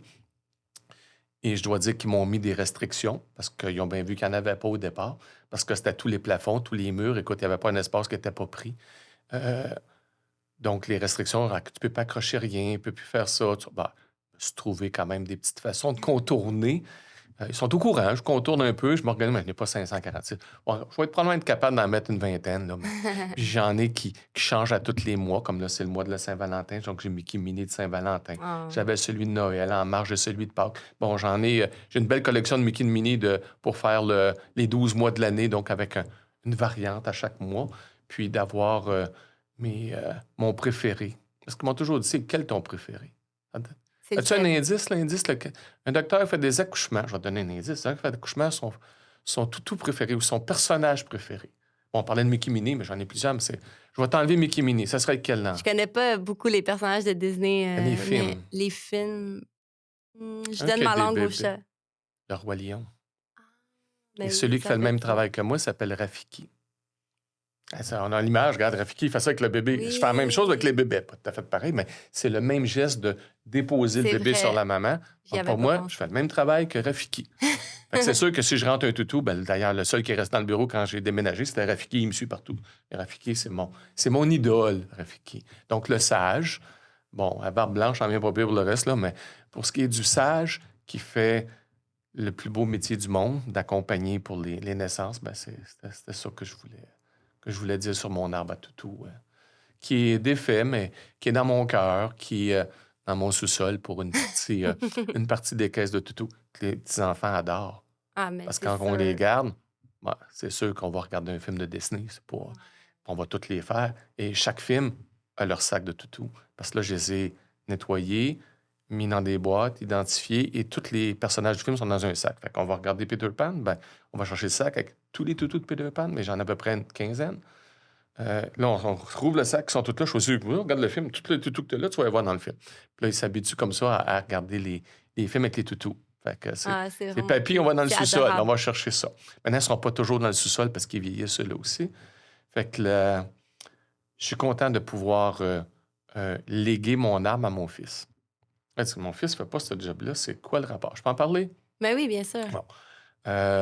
Mon fils Thierry, il a une passion. Je ne sais pas de qui retient ça, une passion. C'est les jeux d'évasion. Et Disney, il est venu souvent. OK? Papa, il aimait ça à la Disney. Fait que, je dirais, Il une année sur suivait 2, on allait dans le sud pour les parents, puis on allait l'année d'après à Disney pour les pour enfants vous. et pour moi aussi. Fait que je n'étais jamais déçu des vacances. Fait qu'ils sont allés à Disney dans l'âge préscolaire, dans l'âge scolaire, partout au primaire, au secondaire, au cégep, à l'université, et même adulte. Ils voulaient encore venir à Disney. Donc, les yeux d'une personne à Disney dépendent de l'âge que tu es. Premièrement, pour ceux qui me posent la question, je suis allé assez souvent, je suis allé 30 fois à Orlando, à part les autres, là, au moins 30 fois. Tout ce qui est en bas de 5 ans, là, 4 ans et moins, ils ne s'en rappellent pas, les enfants. Super image pour nous autres. Sieste l'après-midi pour les plus jeunes. Fatigant, parce que tu le fais pour eux autres. Tu te fais pour des photos, tu te fais pour des souvenirs. Eux autres, ne s'en rappellent pas. Ils voient les photos, mais ils ne se rappellent de rien. À partir de 5-6 ans, primaire, première année, là, ils s'en rappellent. Là, ils se rappellent. Puis quand ils vont là, c'est le vrai Mickey, c'est le vrai Père Noël, tout est vrai. Il y croit. Oui. Après ça, 7-8 ans, un petit peu moins. Ils sont fait dire par les autres que le Père Noël n'existait pas, ou toutes sortes d'affaires niaiseuses comme ça, là. La fée des dents non plus. Fait que plein un peu de magie dans tout ce que je vais aller chercher. Mais là, c'est comment est-ce qu'ils organisent leur manège comme ça. Après ça, mon garçon est allé dans le cinéma, puis il dit comment ils font tel effet spécial. Donc, chaque fois qu'il le voyait, c'était toujours le même manège qu'on faisait, mais avec des yeux différents. Puis c'est vraiment intéressant, les yeux différents, parce que moi, je voyageais avec une personne différente, qui est toujours mon fils ou ma fille, mais qui voyait différemment. Puis là, pour la première fois, je vais y aller avec mes petits-enfants prochainement. Et ça, j'ai hâte. Parce que là, je revis. Puis là, j'ai attendu qu'il ait 5 ans puis 6 ans et demi. Parce que la mère ne voulait pas avant. Elle dit, je m'en rappelle pas, ça ne donne rien de faire ça. On fait ça. Elle se rappelait du setup. Puis il faut dire qu'il y avait la COVID aussi dans les dernières années. Donc, ça a été comme facile de retarder. Sans ça, ça aurait été dur de me retarder, de ne pas amener les petits-enfants à Disney. Fait que là, c'est mon prochain gros voyage. On s'en va à Disney avec les petits-enfants. Là, ma fille me dit, arrête de leur en parler. Parce que là, eux autres, là, c'est demain qu'on part. Essaye de faire comprendre à un enfant de 5 ans que c'est dans un mois, que c'est dans un mois et demi. Non, ils n'ont pas la notion de temps. Non, mais il faut que je me retienne, moi, là. Faut comprendre que moi, je capote, là. Puis ils savent bien que papy capote, puis on va regarder des films, puis il va dire, bon, on va y aller dans le château. Puis oui, on va la voir, la princesse. Puis quand je sais comment ça marche, je suis allé assez souvent. Donc, c'est un petit peu l'arbre de Disney qui va chez mon garçon, qui fait des jeux d'évasion, qui va faire des jeux d'évasion avec des films. Comme je dis, il y a une formation en cinéma, il a travaillé dans le domaine du cinéma. Wow. Et des jeux d'évasion, c'est l'escape room. Je ne sais pas si tu en as déjà Oui, fait, j'en ai mais il y en a déjà fait. sûrement qui connaissent ça. C'est super à la mode. Ce qui est le fun dans l'escape room, c'est je rentre dans le film. Je suis dedans. Je suis un acteur dedans. Plus je vais avoir une immersion, un peu comme quand on fait les manèges de Disney, tu t'assis dedans, tu te promènes, tes Oui, ça, effets c'est une spéciaux. expérience. C'est une expérience. Et tu as des jeux d'évasion qui sont serre-toi de ta tête, fais des casse-têtes, puis faire des cadenas. Ça, j'ai ça, j'ai ça, j'ai ça. Ah non! Pourtant, Ah. j'aurais pensé que vous Attends auriez à aimé. faire l'autre section. Quand tu fais une section que tout est électronique, les gadgets arrivent, l'effet spécial arrive, tu as des indices, tu as un maître de jeu qui va te suivre pour que tu perdes ton temps. Parce que des fois, tu peux niaiser longtemps sur une Ouais. partie, puis là, tu n'as pas le temps de le finir, tu as eu du plaisir. Moi, je travaille pas pour finir mon jeu, je gagne rien au bout, je veux m'amuser, puis je vais perdre une partie de mon plaisir parce que j'ai perdu du temps là-dessus. Donc, d'avoir quelqu'un qui te permet de te rendre jusqu'au bout. Et ça, c'est, comme on dit, le côté humain. Mon gars va dire, tu veux-tu le faire jusqu'au bout? Ou tu veux qu'on regarde combien de temps tu as pris, qu'est-ce que tu as manqué, tu reviendras le faire une autre fois. Donc, de demander c'est quoi le Ah, besoin. c'est cool, ça. Juste de demander ça, écoute, moi c'est bien ça, ma réponse à moi, c'est je veux faire ça. Mon gars, lui, c'est non, non, moi, je veux être capable, pas d'indice de le faire. Donc, dites ce que vous voulez. Mais si on te dit pas ce qu'on veut, puis qu'on te garoche dedans, excuse-moi, il y en a que j'ai eu du fun, il y en a que j'ai pas eu du fun. Fait qu'ils s'adaptent au genre de personne. Je sais pas de qui retient à s'adapter à la personne. Ah, Ça, je sais pas. c'est la petite chose. Adapte-toi à ta personne, tu risques d'avoir des clients plus contents. Les deux ont fait la même chose parce que si tu donnes des indices à quelqu'un qui n'en veut pas, il ne sera pas content. Donc, d'adapter à ça. Côté cinéma, ben, il y a toute vie film de Disney. Fait que là, mon arbre qui s'était fait, Thierry, tente pas d'avoir ça à Shawinigan, c'est là qui. Ben écoute, capotant cet arbre-là, on installe ça, on va s'en aller dans des salles de jeux d'évasion, pour avoir des films sur des thèmes qui sont de Disney, j'en dis pas plus, Wow. et qu'on fait ça avec de l'électronique, des effets spéciaux, parce que c'est ça qu'ils faisaient dans le cinéma. Donc là, c'est pas ouvert encore, ce Fin- jeu d'évasion. Fin mars. Fin mars? Ah. Fin mars, il y en a un premier jeu d'évasion, et les autres vont suivre dans les mois qui vont suivre, parce que, bon, une business, quand tu as un local, il faut que ça roule. Tu le roules avec le premier, tu n'attends pas que les 8 jeux d'évasion soient prêts. Donc, il y en a un, 6 mois après, il y en a un deuxième. Donc, Puis c'est quoi le nom du jeu? Escaparium de l'énergie. La cote pour les jeux d'évasion, les plus populaires, c'est les jeux d'horreur. Donc, attendez-vous pas à un jeu familier pour le premier jeu. Tu veux mettre ta marque sur l'électronique, sur l'immersion, sur l'expérience globale et tu vas chercher le thème qui plaît le plus à tout le Ben monde. oui. Pas le deuxième jeu. Là, il va faire plaisir à son papa. Là. Là, il est déjà équipé pour faire plaisir à papa pour les autres qui vont suivre, mais le premier est plus un jeu d'horreur, donc moins famille. Mais toutes les autres qui vont suivre, écoute, c'est amenez vos enfants, petits-enfants. Vous allez avoir des indices qui vont aller autant pour les jeunes que pour ça, et avec un guide selon ce que vous voulez faire. Bien, vous faites ça en famille, communication, temps pour le faire, expérience immersive totale. Donc, moi, j'appelle ça des jeux premium. Je parle de mon fils, mais sa conjointe qui est avec depuis 6 ans, qui est Véronique Raymond-Marcotte, elle ça capote là-dessus. Écoute, donner un exemple, là, je pense qu'on rendu à 272 jeux d'évasion qu'ils ont fait partout en Amérique. Donc, plein aux États-Unis, en Ontario, au Québec, il n'y en a pas qui n'ont pas fait. Donc, qu'est-ce qu'il y a de bon, qu'est-ce qu'il n'y a pas de bon? Écoute, ils savent de quoi ils font. Puis, Escaparium, c'est le numéro 1 au Canada. Il est à Laval. On s'est associé avec parce que c'est associé avec nous parce qu'on a des intérêts communs. On veut faire du premium. On ne veut pas faire du bas de gamme. Ouais. On veut vraiment aller chercher. Et c'est là l'idée de ne faire que ça, mais c'est plus long avant d'ouvrir. Mais quand tu le rouvres, là, ça marche. Et pourquoi Shawinigan? Il n'y en avait pas Shawinigan. Il y en a à Trois-Rivières. Il n'y a pas de haut de gamme à Trois-Rivières. Désolé, Trois-Rivières. Il n'y a pas de haut de gamme. Quand vous allez faire les premiums, vous allez comprendre. Mais c'est bon, mais c'est pas la même catégorie. Tu sais, je donne un exemple. Faire un manège à Ronde, faire un manège à Walt Disney, je m'excuse, là. C'est des manèges, mais c'est pas pareil pantoute. C'est toute une autre expérience. C'est une expérience immersive complète. Et pour la faire plus immersive, ben, j'ai acheté une bâtisse. Là, la bâtisse est faite que pour les jeux d'évasion. Tout le design est fait pour ça et l'immersion commence dans le parking avant que tu rentres dans la bâtisse. Et Wow. quand tu rentres dans la bâtisse, ton immersion se fait à l'accueil, dans l'arbre à toutou, dans partout ce que fait jusqu'à la fin, jusqu'à ce que tu te poses dans les toilettes, tu retournes chez vous. Regarde, l'immersion se fait en rentrant. Donc, c'est un gros manège que Papy s'est payé. En le fond, une bâtisse où ce que je dis, mon gars, ben, ton héritage, ben, utilise la bâtisse, fais Est-ce tes que jeux c'est votre d'évasion. projet retraite? Ouais, mon Ouais, projet. votre projet. Ben, je vais dire mon projet testamentaire.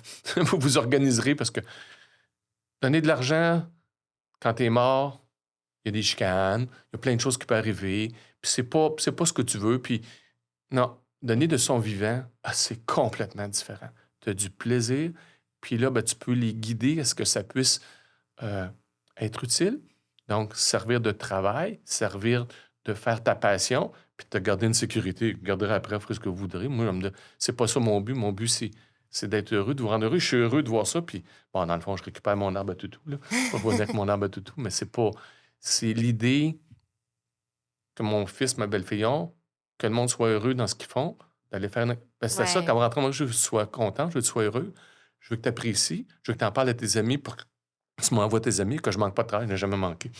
Fait que c'est un peu sur le leg que je veux continuer à faire ça. Donc, ma nouvelle passion, c'est les jeux d'évasion. Là, je suis rendu à 75, je m'en viens pas pire. J'avais pas le temps d'en Ça faire aussi, avant, mais ouais, vous tenez le compte de... heureusement, ben, c'est mon garçon qui tient le compte. Puis là, au début, on faisait un peu n'importe quoi, autant qu'on en faisait. Là, il commence à me dire, laisse faire les plates, là, je suis tanné, je sais c'est quoi plate, là. Traîne-les un peu, là, va me chercher ceux qui sont bons, ben, qui ont les technologies que tu sais que je vais apprécier. Fait que, non, c'est comme une nouvelle passion. Vous parliez avant, en début d'émission, comment la technologie dans les hôpitaux avait évolué au fil des années, tout ça, mais aujourd'hui, en 2024 et pour les années futures, qu'est-ce que vous souhaitez pour le système de la santé au Québec? Rester humain, c'est ce qui est le plus difficile. Le... Tu peux avoir une personne compétente et humaine que tu vois une journée, le lendemain, tu en vois une autre compétente et humaine, le lendemain, compétente et humaine. Tu vois jamais la même personne. Tu passes d'une personne à l'autre. Ton problème médical, on peut très bien le traiter. Il va être fait comme il faut. Tu perds le côté humain. Ce que j'espère et ce que j'essaie de faire là, puis de montrer à mes confrères, consoeurs que c'est faisable, ben, même si on va voir un spécialiste, revois-les, continue à le voir. Prends tes patients GMF dans ton groupe de médecine familiale, c'est tes patients qui vont te rendre le plus heureux. Bon, c'est sûr qu'il faut que tu sois disponible pour leur donner des rendez-vous. Je ne pouvais pas le faire avant parce que je faisais de l'obstétrique, mais là, je donne plus de disponibilité parce que ça me permet de garder le côté humain que j'avais en obstétrique. Ben là, écoute, t'envoies faire un test, je vais te rappeler pour le résultat, je te vois pour le test, tu vas voir, tu reviens me revoir après, je continue, je t'abandonne pas, je te transfère Mhm. pas à un qui va faire l'autre travail, qui va faire l'autre. Ça, c'est de revenir à un chef d'orchestre ou une personne centrale qui peut nous rassurer de chacune des personnes compétentes qui ont vu, être capable de faire le lien ou le joint de tout ça. Donc, dans le système de santé, gardez le joint. Faites pas juste regarder à telle maladie, on fait tel diagnostic, on a fait tel traitement, il y a un humain qui passe au travers de tout ça, et que même si personne, tout le monde est humain dans leur démarche, personne à personne, bien, de changer d'intervenant à chaque fois, s'il n'y en a pas un central, on perd un peu ce côté humain, là. C'est ce que j'aimerais. J'adore votre réponse. En terminant aussi, avant ma dernière question, je sais que vous impliquez beaucoup auprès d'Emma Québec. D'ailleurs, grâce à vos prélèvements de sang du cordon ombilical, vous avez sauvé plusieurs vies, Je suis proche de 400, puis ça aussi, je peux te proche de donner le chiffre. 400 vies Ça, sauvées. Wow. Mais pouvez-vous rapidement nous expliquer un peu c'est quoi, en quoi ça consiste le prélèvement, puis comment ça peut sauver des vies, puis pour vraiment sensibiliser un peu ouais, les femmes je qui suis sont très pas... content de cette question-là parce que ça va nous aider un peu. Il y a une petite histoire en arrière de ça. J'ai une de mes patientes que je suis suivie pour sa grossesse, qui travaillait à la salle d'accouchement, qui était venue me voir pour sa grossesse, que je suivais comme médecin de famille avec ses enfants, qui vient pour une visite annuelle il y a quelques années, qui me dit ben, je travaille pas à l'hôpital. Je dis qu'est-ce que tu fais? Je travaille chez Emma Québec. Ah, qu'est-ce que tu fais chez Emma Québec? Ben, je m'occupe des centres cordons. Centre cordon. Je n'étais même pas au courant que ça se faisait. Centre cordon, qu'est-ce que vous faites? Ben, des hôpitaux que, après la naissance, après le traitement de centre cordon, on sert des cellules souches pour faire des greffes de moelle aux enfants qui ont la leucémie. Je dis, tabarnouche, c'est intéressant. Ben, je dis, autres, on en fait 5 000 par année à Laval. Comment ça se fait qu'on n'est pas là-dedans? Ben, c'est parce qu'il faut installer un programme, former les infirmières, former les médecins. Il faut Ben, je crime, on va le faire, moi, ça. J'ai dit, moi, j'en fais 400 par année. Il n'y a pas un hôpital au Québec qui fait ça. Même si Justine, je pense qu'il était à 275 prélèvements par année. Je suis capable de vous en faire plus à moi tout seul. Mais je ne peux pas tout seul faire ça parce que quand c'est une fin de semaine, si la personne n'est pas formée, si l'infirmière n'est pas formée, ben, même si la patiente a signé pour le prélèvement, ben, on ne pourra pas le faire. Donc, en gros, j'ai rencontré les chefs de département, de la fondation de l'hôpital, du nursing, de la direction de l'hôpital, qu'on puisse libérer du personnel pour avoir la formation, que le personnel soit payé par la fondation. Ça manque qu'il faut une fondation qui puisse payer pour qu'ils puissent avoir la formation pour être certifiés pour pouvoir faire les prélèvements. Ça prend 1 an à faire ça. Après ça, une fois qu'ils sont installés, écoute, là, on voulait assister. On est devenu en première année l'hôpital qui faisait le plus de prélèvements de sang de cordon. Wow. Comment ça marche? Bien, quand la patiente vient à sa première visite de grossesse, on leur en parle. Va sur Héma-Québec, va voir. On est un hôpital, Cité de la Santé, il y en a 6 au Québec, qui fait des prélèvements de sang cordon pour Héma-Québec. Bon, premièrement, je leur dis, ça ne change rien de votre bébé. OK? Si ton bébé a besoin de soins, je vais faire tous les soins qu'il a besoin, le sang de cordon qu'il a besoin. Je n'enlève rien à ton bébé. C'est qu'une fois que le travail est terminé de façon normale, donc je ne change rien, bien, si les conditions sont favorables, on peut, puis qu'il n'y a pas de contre-indication de maladies génétiques qui peuvent être transmises dans les sangs de cordon, bien, on peut faire le prélèvement. Donc, au lieu de le jeter à la poubelle, je prélève le sang qu'il y a dans le cordon ombilical. Puis, qu'est-ce qu'on fait avec ça? Bien, on l'analyse. Si j'ai suffisamment de cellules et de volume, bien, on peut faire une greffe de moelle à un enfant. C'est quoi ça? Bien, un enfant qui a une leucémie, qui a 3 ans, je peux donner de la chimiothérapie, le traiter, puis le suivre en chimio, puis vous savez, connaissez tout ça. Bien, je peux le guérir. Comment le guérir? Bien, je change de sang. Changer de Wow. sang comment? Avec des cellules souches, avec la moelle. Mais des fois, ils le font dans leur famille. Oui, mais quand il n'y a personne dans la famille de compatible, il faut aller chercher quelqu'un dans la société qui a cette compatibilité-là. Ben, plus je vais en chercher, plus je vais avoir de tout le monde. Et comme ça ne change rien pour la naissance, parce que faut que tu coupes le cordon tout de suite, ça presse. Non. C'est scientifiquement prouvé qu'il faut que j'attende 30 à 60 secondes pour tous les bébés. Les prématurés, c'est mieux 120 secondes. Donc, je ne change rien à ce que je fais. Je vais attendre 5 minutes. Bon, t'expliquer, après 1 minute là, pour un bébé à terme, tu augmentes son hémoglobine. Oui, il ne fera pas d'anémie, mais il n'en faisait pas avant. C'est comme un verre d'eau qui est plein. Arrête d'en mettre dedans, ça coule à terre. Ça ne donne rien. Puis ce surplus d'hémoglobine-là, ça va faire une jaunisse, tu vas être obligé de mettre sur les lampes. Fait que tu penses à aider ton bébé, tu ne l'as pas aidé du tout. Donc, moi, je vais le faire, pas parce que je veux attendre. Ben là, prends connaissance que tu vas voir ton bébé, puis il y a une jaunisse. Mais je respecte la patiente. Le bébé a fait une jaunisse, il a fait ça. Ben regarde, le bébé d'après, on le fait-tu le prélèvement de sang de cordon? Je dis, parce que quand j'attends qu'il n'y a plus de pouls, j'ai plus rien, mais je le coupe pas pour Héma-Québec. Je le fais pour le De bébé façon naturelle. et ça ne change rien sur Non, ce c'est que je ça. fais. Et comme je suis là, toutes mes patientes, je suis toutes les visites de grossesse, je suis là 8 fois sur 10 sur l'accouchement. Je les écoute, ils m'écoutent, on s'en reparle. Convaincre mes patients, j'en ai un petit peu plus que les autres. Tu sais? Fait que j'avais plus de patientes qui signaient. J'étais là 5 jours sur 7, donc je faisais les prélèvements. Puis mes confrères, bon, ils avaient tous été formés pour Héma-Québec parce que les derniers qui n'étaient pas formés, la dernière menace qu'on avait, tu vas être de garde tous les week-ends jusqu'à ce que tu te formes parce que, crime, tu nous empêches de fonctionner. Puis on a fini par les avoir, ils ont été corrects. Là. Ils n'ont pas besoin de faire de garde supplémentaire, mais l'idée, c'est que tout le monde ait le personnel et tout le monde puisse le faire. Et pourquoi j'ai su comment que d'enfants, c'est que on avait au Québec par hôpitaux à peu près 300 prélèvements de sang de cordon. Par Laval, on en avait 600, mais moi, j'en avais 300 sur les 600. Fait que moi, Québec le savait que la Combe, c'est celui qui en fait le plus. Fait qu'une année, ils sont venus me voir en me disant on aimerait que tu fasses la formation en ligne parce qu'on avait une formation recertification chaque année. Là, ils ont vu mon âme avec les toutous puis tout. Ils ont compris, ils ont compris tes patientes que tu n'as pas de misère à leur parler et à les convaincre, tout ça. Puis, ils ont été un peu déçus, mais ils ont bien réagi quand j'ai dit je prenais Martha, c'est crème, on vient de perdre 300 à 300 prélèvements par année, c'est comme un hôpital au complet qu'on prend. J'ai dit, moi, j'aime ça, faire de la formation continue, convaincre le monde. J'aime convaincre le monde pour le bien, dans le fond, pas convaincre, les informer que ça ne change rien, vous pouvez faire une bonne action, donne la vie, puis t'en sauves une, que ça change, signe la feuille. Ça ne change rien de ce que je fais. Puis, ben là, je dis, ben, je peux peut-être former d'autres, expliquer comment je convainc mes patients, qu'est-ce qui les intéresse. Et là, au Québec, ils m'ont dit, ben, il nous manque on a beaucoup de, de, de personnes d'origine québécoise, entre guillemets, là, je sais pas. Puis, on a beaucoup de mix au Québec. Or, on n'a pas beaucoup de mix dans nos prélèvements. Parce qu'il faut comprendre qu'un mix de prélèvement, ça prend un autre mix pour pouvoir faire la greffe.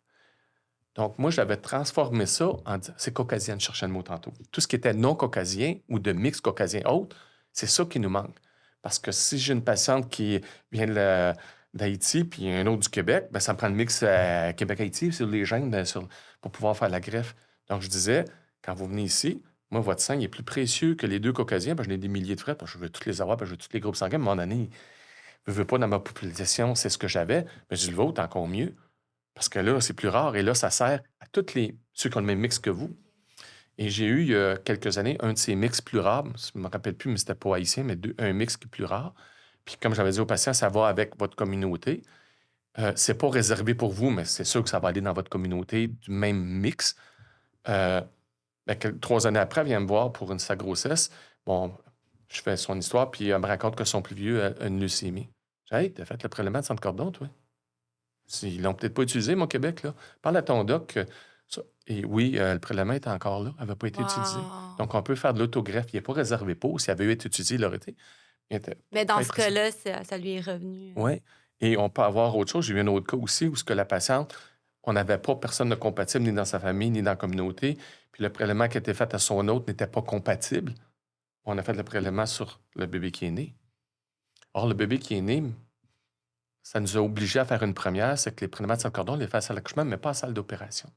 Césarienne, salle d'opération, il y a des critères opératoires, d'asepsie, c'est compliqué. On ne faisait pas les prélèvements à la salle d'opération. Sauf qu'on avait un bébé, qu'on sauvait une vie en le faisant, ce coup-là. Et là, le gynécologue Dominique Tremblay, que je salue, qui pratique maintenant à Sherbrooke, je dis, on pousse, écoute, on sauve une vie, là, comment? Il faut le faire à la salle d'op pour ça. Et on l'a fait, et ça a été une première, et ça a permis de casser la glace. Et là, on les fait à la salle d'op. Donc, même nos bébés de césarienne, on fait la même chose, sauf qu'on fait notre prélèvement de sang de cordon et on ajoute de plus en plus de prélèvements de sang de cordon à ce niveau-là. Ah, donc là, vous continuez de vous impliquer avec Emma Québec Oui, pour informer. je fais la formation. Ils m'ont engagé. Ils m'ont dit, on veut que tu fasses la formation en ligne. On veut que tu nous aides pour... Qu'est-ce sur le terrain qui faisait ton affaire? Qu'est-ce qui fait pas... Qu'est-ce qui marche avec les... Moi, je l'ai vu, ce qui marche pas. Donner un exemple simple. Je vais donner un exemple. C'est qu'ils sont au courant. Je peux bien te donner. J'ai dit au début, quand les patients faisaient le prélèvement, vous leur envoyez une petite bavette. J'ai fait un don pour sauver une vie. Je trouvais ça cute. Les parents appréciaient. Après ça, vous l'envoyez à ceux que le prélèvement a marché, puis ceux qui n'avaient pas assez de cellules souches, ils ne recevaient rien. C'est comme cheap. Elle a fait la même job, la madame. Ça coûte combien ta bavette, là? Là, elle venait voir la voie d'après. Deuxième fois, ça n'a pas marché l'autre fois. Ben, ça ne veut pas dire que ça ne marchera pas. Donc, je suis obligé de la... Comment tu peux m'aider? On va dire à la bavette, dire que ça marche. Dis que ça n'a pas marché, mais qu'on apprécie, puis qu'on aimerait ça que la prochaine fois, tu continues. Regarde, je donne juste un exemple, là, de sur le terrain, ce qu'on pense être économiquement la bonne façon marketing, mais que de mon côté, je dis non, c'est pas ça. Mais quand vous dites que ça ne fonctionne pas, c'est que pour une première grossesse, exemple, ça n'a pas fonctionné, mais une deuxième, ça pourrait Bon, fonctionner? ça fonctionne en moyenne 4 fois sur 10. Parce que ça prend le bon nombre de cellules. Ah, Parce OK. que moi, je ne le vois pas, la concentration de cellules, il est dilué parce qu'il y a trop de liquide, il n'y a peut-être pas assez de volume sanguin dedans, il y a peut-être des petits signes de bactéries, d'infection dedans qu'on peut. Donc, il y a beaucoup de critères à respecter. Et en moyenne, on a 4 sur 10 qui fonctionnent. Donc, on a tout fait le même travail, on a 4 sur 10. Donc, c'est les critères pour que ça fonctionne. Mais les 6 sur 10 qui se faisaient dire que ça n'a pas marché, ils ont fait le même job. La fois d'après, ils risquent d'être dans le 4 sur 10. Je ne veux pas les perdre, ceux-là. Puis s'ils changent de docteur à un hôpital, ben écoute, dites-leur qu'ils vont le faire. Puis si le médecin ne leur en parle pas, c'est eux autres qui vont en parler au médecin. Donc, ça vaut la peine de garder cette image-là au niveau des Québec. Donc, je leur donne des sur le terrain. Est-ce que vous pensez être bon? Mais gars, va le dire, moi, c'est mes patients en ce que moi, je pense. Comme au début, je me faisais envoyer, vous avez 40 de réussite. Ah, je dis que j'étais bon à l'école, là, 40 moi, j'étais un échec, OK? Mais j'étais bon à 40. Mais moi, je pensais que j'étais pas bon. Donc, on va expliquer au docteur qu'à 40, tu as 100 Fait qu'on va changer la façon de le présenter et on va donner... Quand tu as fait un prélèvement, c'est le fun d'avoir une petite lettre après 2 semaines. Hey, on a assez de cellules, go, félicitations, ça marchait. On n'a pas assez, mais lâche pas. Donc, juste cet aspect-là C'est sur le motivant. terrain. Non, mais la réception de l'autre bord, parce que tu peux faire une bonne action d'un côté, mais qui est reçue. Mais la communication, c'est émetteur-récepteur. Si le récepteur ne la reçoit pas comme tu l'as envoyé, tu as fait une bonne job, mais ça n'a pas donné le résultat escompté. Donc, mon travail à Mo Québec est de faire le lien entre l'émetteur et le récepteur, parce que je l'ai vécu plusieurs fois. Et ce qui marche pas, puis de faire la formation au docteur, de dire, regarde, tu as un mix devant toi, mais beurre épais, parce que celui-là, il est précieux bien plus que les autres. Parce qu'on en a moins. Parce que OK. les autres, depuis les années, on en a accumulé. Mais de ceux-là, on n'a pas une grosse banque, une grosse réserve à ce niveau-là. Donc, mon implication va là-dessus. Je vais commencer au mois de mai ma tournée des hôpitaux qui fait la formation. Je commence par Laval, je ne sais pas pourquoi. Je veux motiver ma gang, mais il faut dire que je suis à l'aise d'aller dans mon milieu parler. Je vais me pratiquer là, ben, sont gentils. Fait que pour leur donner mes petits trucs, pour leur expliquer la nouvelle façon et écouter quelles sont leurs demandes, parce qu'il y a peut-être d'autres choses que moi, je n'ai pas vues. Donc, échanger à ce niveau-là et se servir de ça pour faire le tour des autres hôpitaux dans les prochaines années. Donc, mon travail est au niveau recrutement de patients, mais recrutement par bonne information. Et c'est ça ma nouvelle passion. Et pourquoi je dis 400? C'est que quand j'ai fait ma formation, ils ont mis ma propre statistique. Voici ce que Dr. Lacombe a fait, le nombre de prélèvements qu'il a fait, le nombre de greffés qu'on a fait à partir de ces prélèvements. Puis j'ai extrapolé jusqu'à la fin de ma pratique et ça donne à peu près 4000 prélèvements de sang de cordon et 400 bébés greffés au mois de juin. Donc, il y a 2 ans, j'étais à 3800. En tout cas, j'ai fait mon calcul pour voir. Moi, j'arrivais donc à peu près 4400. Et quand Héma-Québec m'a engagé, je n'étais jamais allé à Héma-Québec. Donc, ils m'ont dit, viens voir nos locaux, où est-ce que ça s'en va le sang-cordon? Puis je suis allé où est-ce que le sac arrive et que le technicien reçoit le sac. Et vous ne le croyez peut-être pas, mais le technicien m'a dit, c'est vous, ça, 053. C'est mon numéro de pratique. Parce qu'on signait, et comme vous savez, le docteur n'écrit pas tellement bien, mais nos chiffres de numéro de pratique sont lisibles. Il me connaissait comme étant le 053. Parce que Côte Laval, 1 sur 2, c'était 0,53. Fait qu'il savait très bien c'était qui le 0,53. Fait que tu fais cocasse qu'il était hey, salut, je suis 0,53. À cette heure, quand j'écris au Québec, je signe 0,53. Comme ça, ils savent que ils savent c'est qui. C'est vraiment intéressant. Écoutez, ça m'amène déjà à ma dernière question, mais avant ça, l'épisode est commandité par les fruiteries urbaines Fraîchement Bon, qui ont 5 locations maintenant à Montréal. Et dans le cadre de l'émission, j'aime toujours faire découvrir des produits qui sont vendus en épicerie. Et aujourd'hui, j'ai décidé de vous faire découvrir une bouteille d'huile d'olive directement importée d'Italie, ainsi qu'un vinaigre balsamique également d'Italie. Donc, aujourd'hui, vous repartez avec ces 2 produits-là. Donc, j'espère que vous avez... Avec un bon ciabatta, puis on peut se faire une petite trempette. On a tout ce qu'il faut. Exactement. Donc, c'est super je me gentil. disais quoi offrir à un médecin. Donc, je trouvais que c'est des bons produits. C'est plein d'oméga 3. On parlait avec du bon cholestérol. Merci beaucoup, c'est super gentil. Mais merci à vous. Donc, ma dernière question, puisque le balado s'appelle Entre tête et cœur, moi, j'avais une question. Pensez-vous plus avec la tête ou avec le cœur? Spontanément comme ça. Le cœur. Ah oui, hein? Mais ma profession de médecin m'oblige à ne jamais, jamais oublier que je suis un médecin. La patiente ne vient pas me voir comme ami, même ça peut dire qu'il est super fin, je suis avant tout un docteur. Donc, ce que je mets comme front, c'est mon côté humain. Ce que je n'oublie jamais, c'est le côté humain. Et lorsque je suis fatigué, j'ai dit, je suis fatigué, elle peut comprendre. Mais il faut que je fasse ma job. Faut que je me maintienne concentré là-dessus tout le temps. Et comme je dis, quand je suis fatigué, je peux dire, Sandre, je vais faire ce que j'ai à faire, je vais te donner un autre rendez-vous demain. Je peux pas tout faire ce que tu me demandes aujourd'hui. Je vais faire ce qu'il y a d'urgent. Je vais compléter demain. Puis les patients, avec le travail que je faisais, ils comprenaient très bien que, garde, oui. Vous êtes humain aussi. C'est ça. Je suis humain moi aussi. Puis j'ai des fois besoin d'un minimum de sommeil pour garder ma compétence médicale à son meilleur. Mais j'adore. Puis sincèrement, comme je l'ai dit d'entrée de jeu, on le ressent vraiment. De un, votre passion, mais de deux, votre grand côté humain, votre grand cœur. Puis c'est vraiment un honneur pour moi de vous avoir reçu aujourd'hui. Merci encore d'avoir répondu à l'appel. Puis mon grand souhait, là, c'est qu'un jour, mes enfants, 3 à ce jour, puissent un jour écouter l'émission. Puis merci encore, sincèrement. Ça me fait chaud au cœur. Puis j'aurais pu vous entendre parler des heures et des heures encore. J'ai plein de faits cocasses. On peut refaire une autre chose sur d'autres faits cocasses de la médecine, là, qui n'est pas juste la passion, mais comme le but et la passion, moi, ce que je souhaite, c'est à tes enfants, trouver leur X, trouver leur passion, ils vont être heureux. Ah, merci beaucoup. Et on ne peut pas le savoir avant, on ne peut pas choisir pour eux. Il faut les laisser choisir, mais leur laisser la liberté. Il faut les guider. D'être à l'écoute d'eux autres. S'ils sont à leur écoute, ils vont pouvoir choisir. Ah, merci beaucoup pour ces belles paroles pleines de sagesse. Puis, alors, on fera une partie 2 peut-être un jour.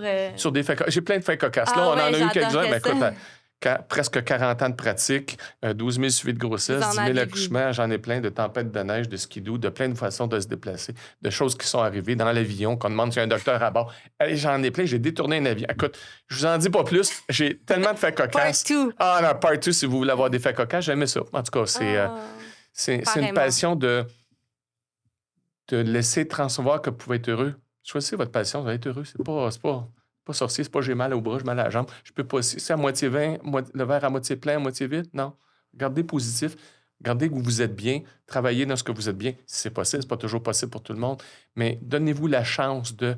Et je vais finir sur une phrase de Disney que j'ai toujours appréciée. If you dream it, do it. Ah, j'adore. Mais merci beaucoup encore une fois, Dr. Lacombe. Donc, c'est parti remise pour un autre épisode avec vous. Et sur ce, merci encore d'avoir été parmi nous et on se revoit encore pour un épisode de Entre tête et cœur.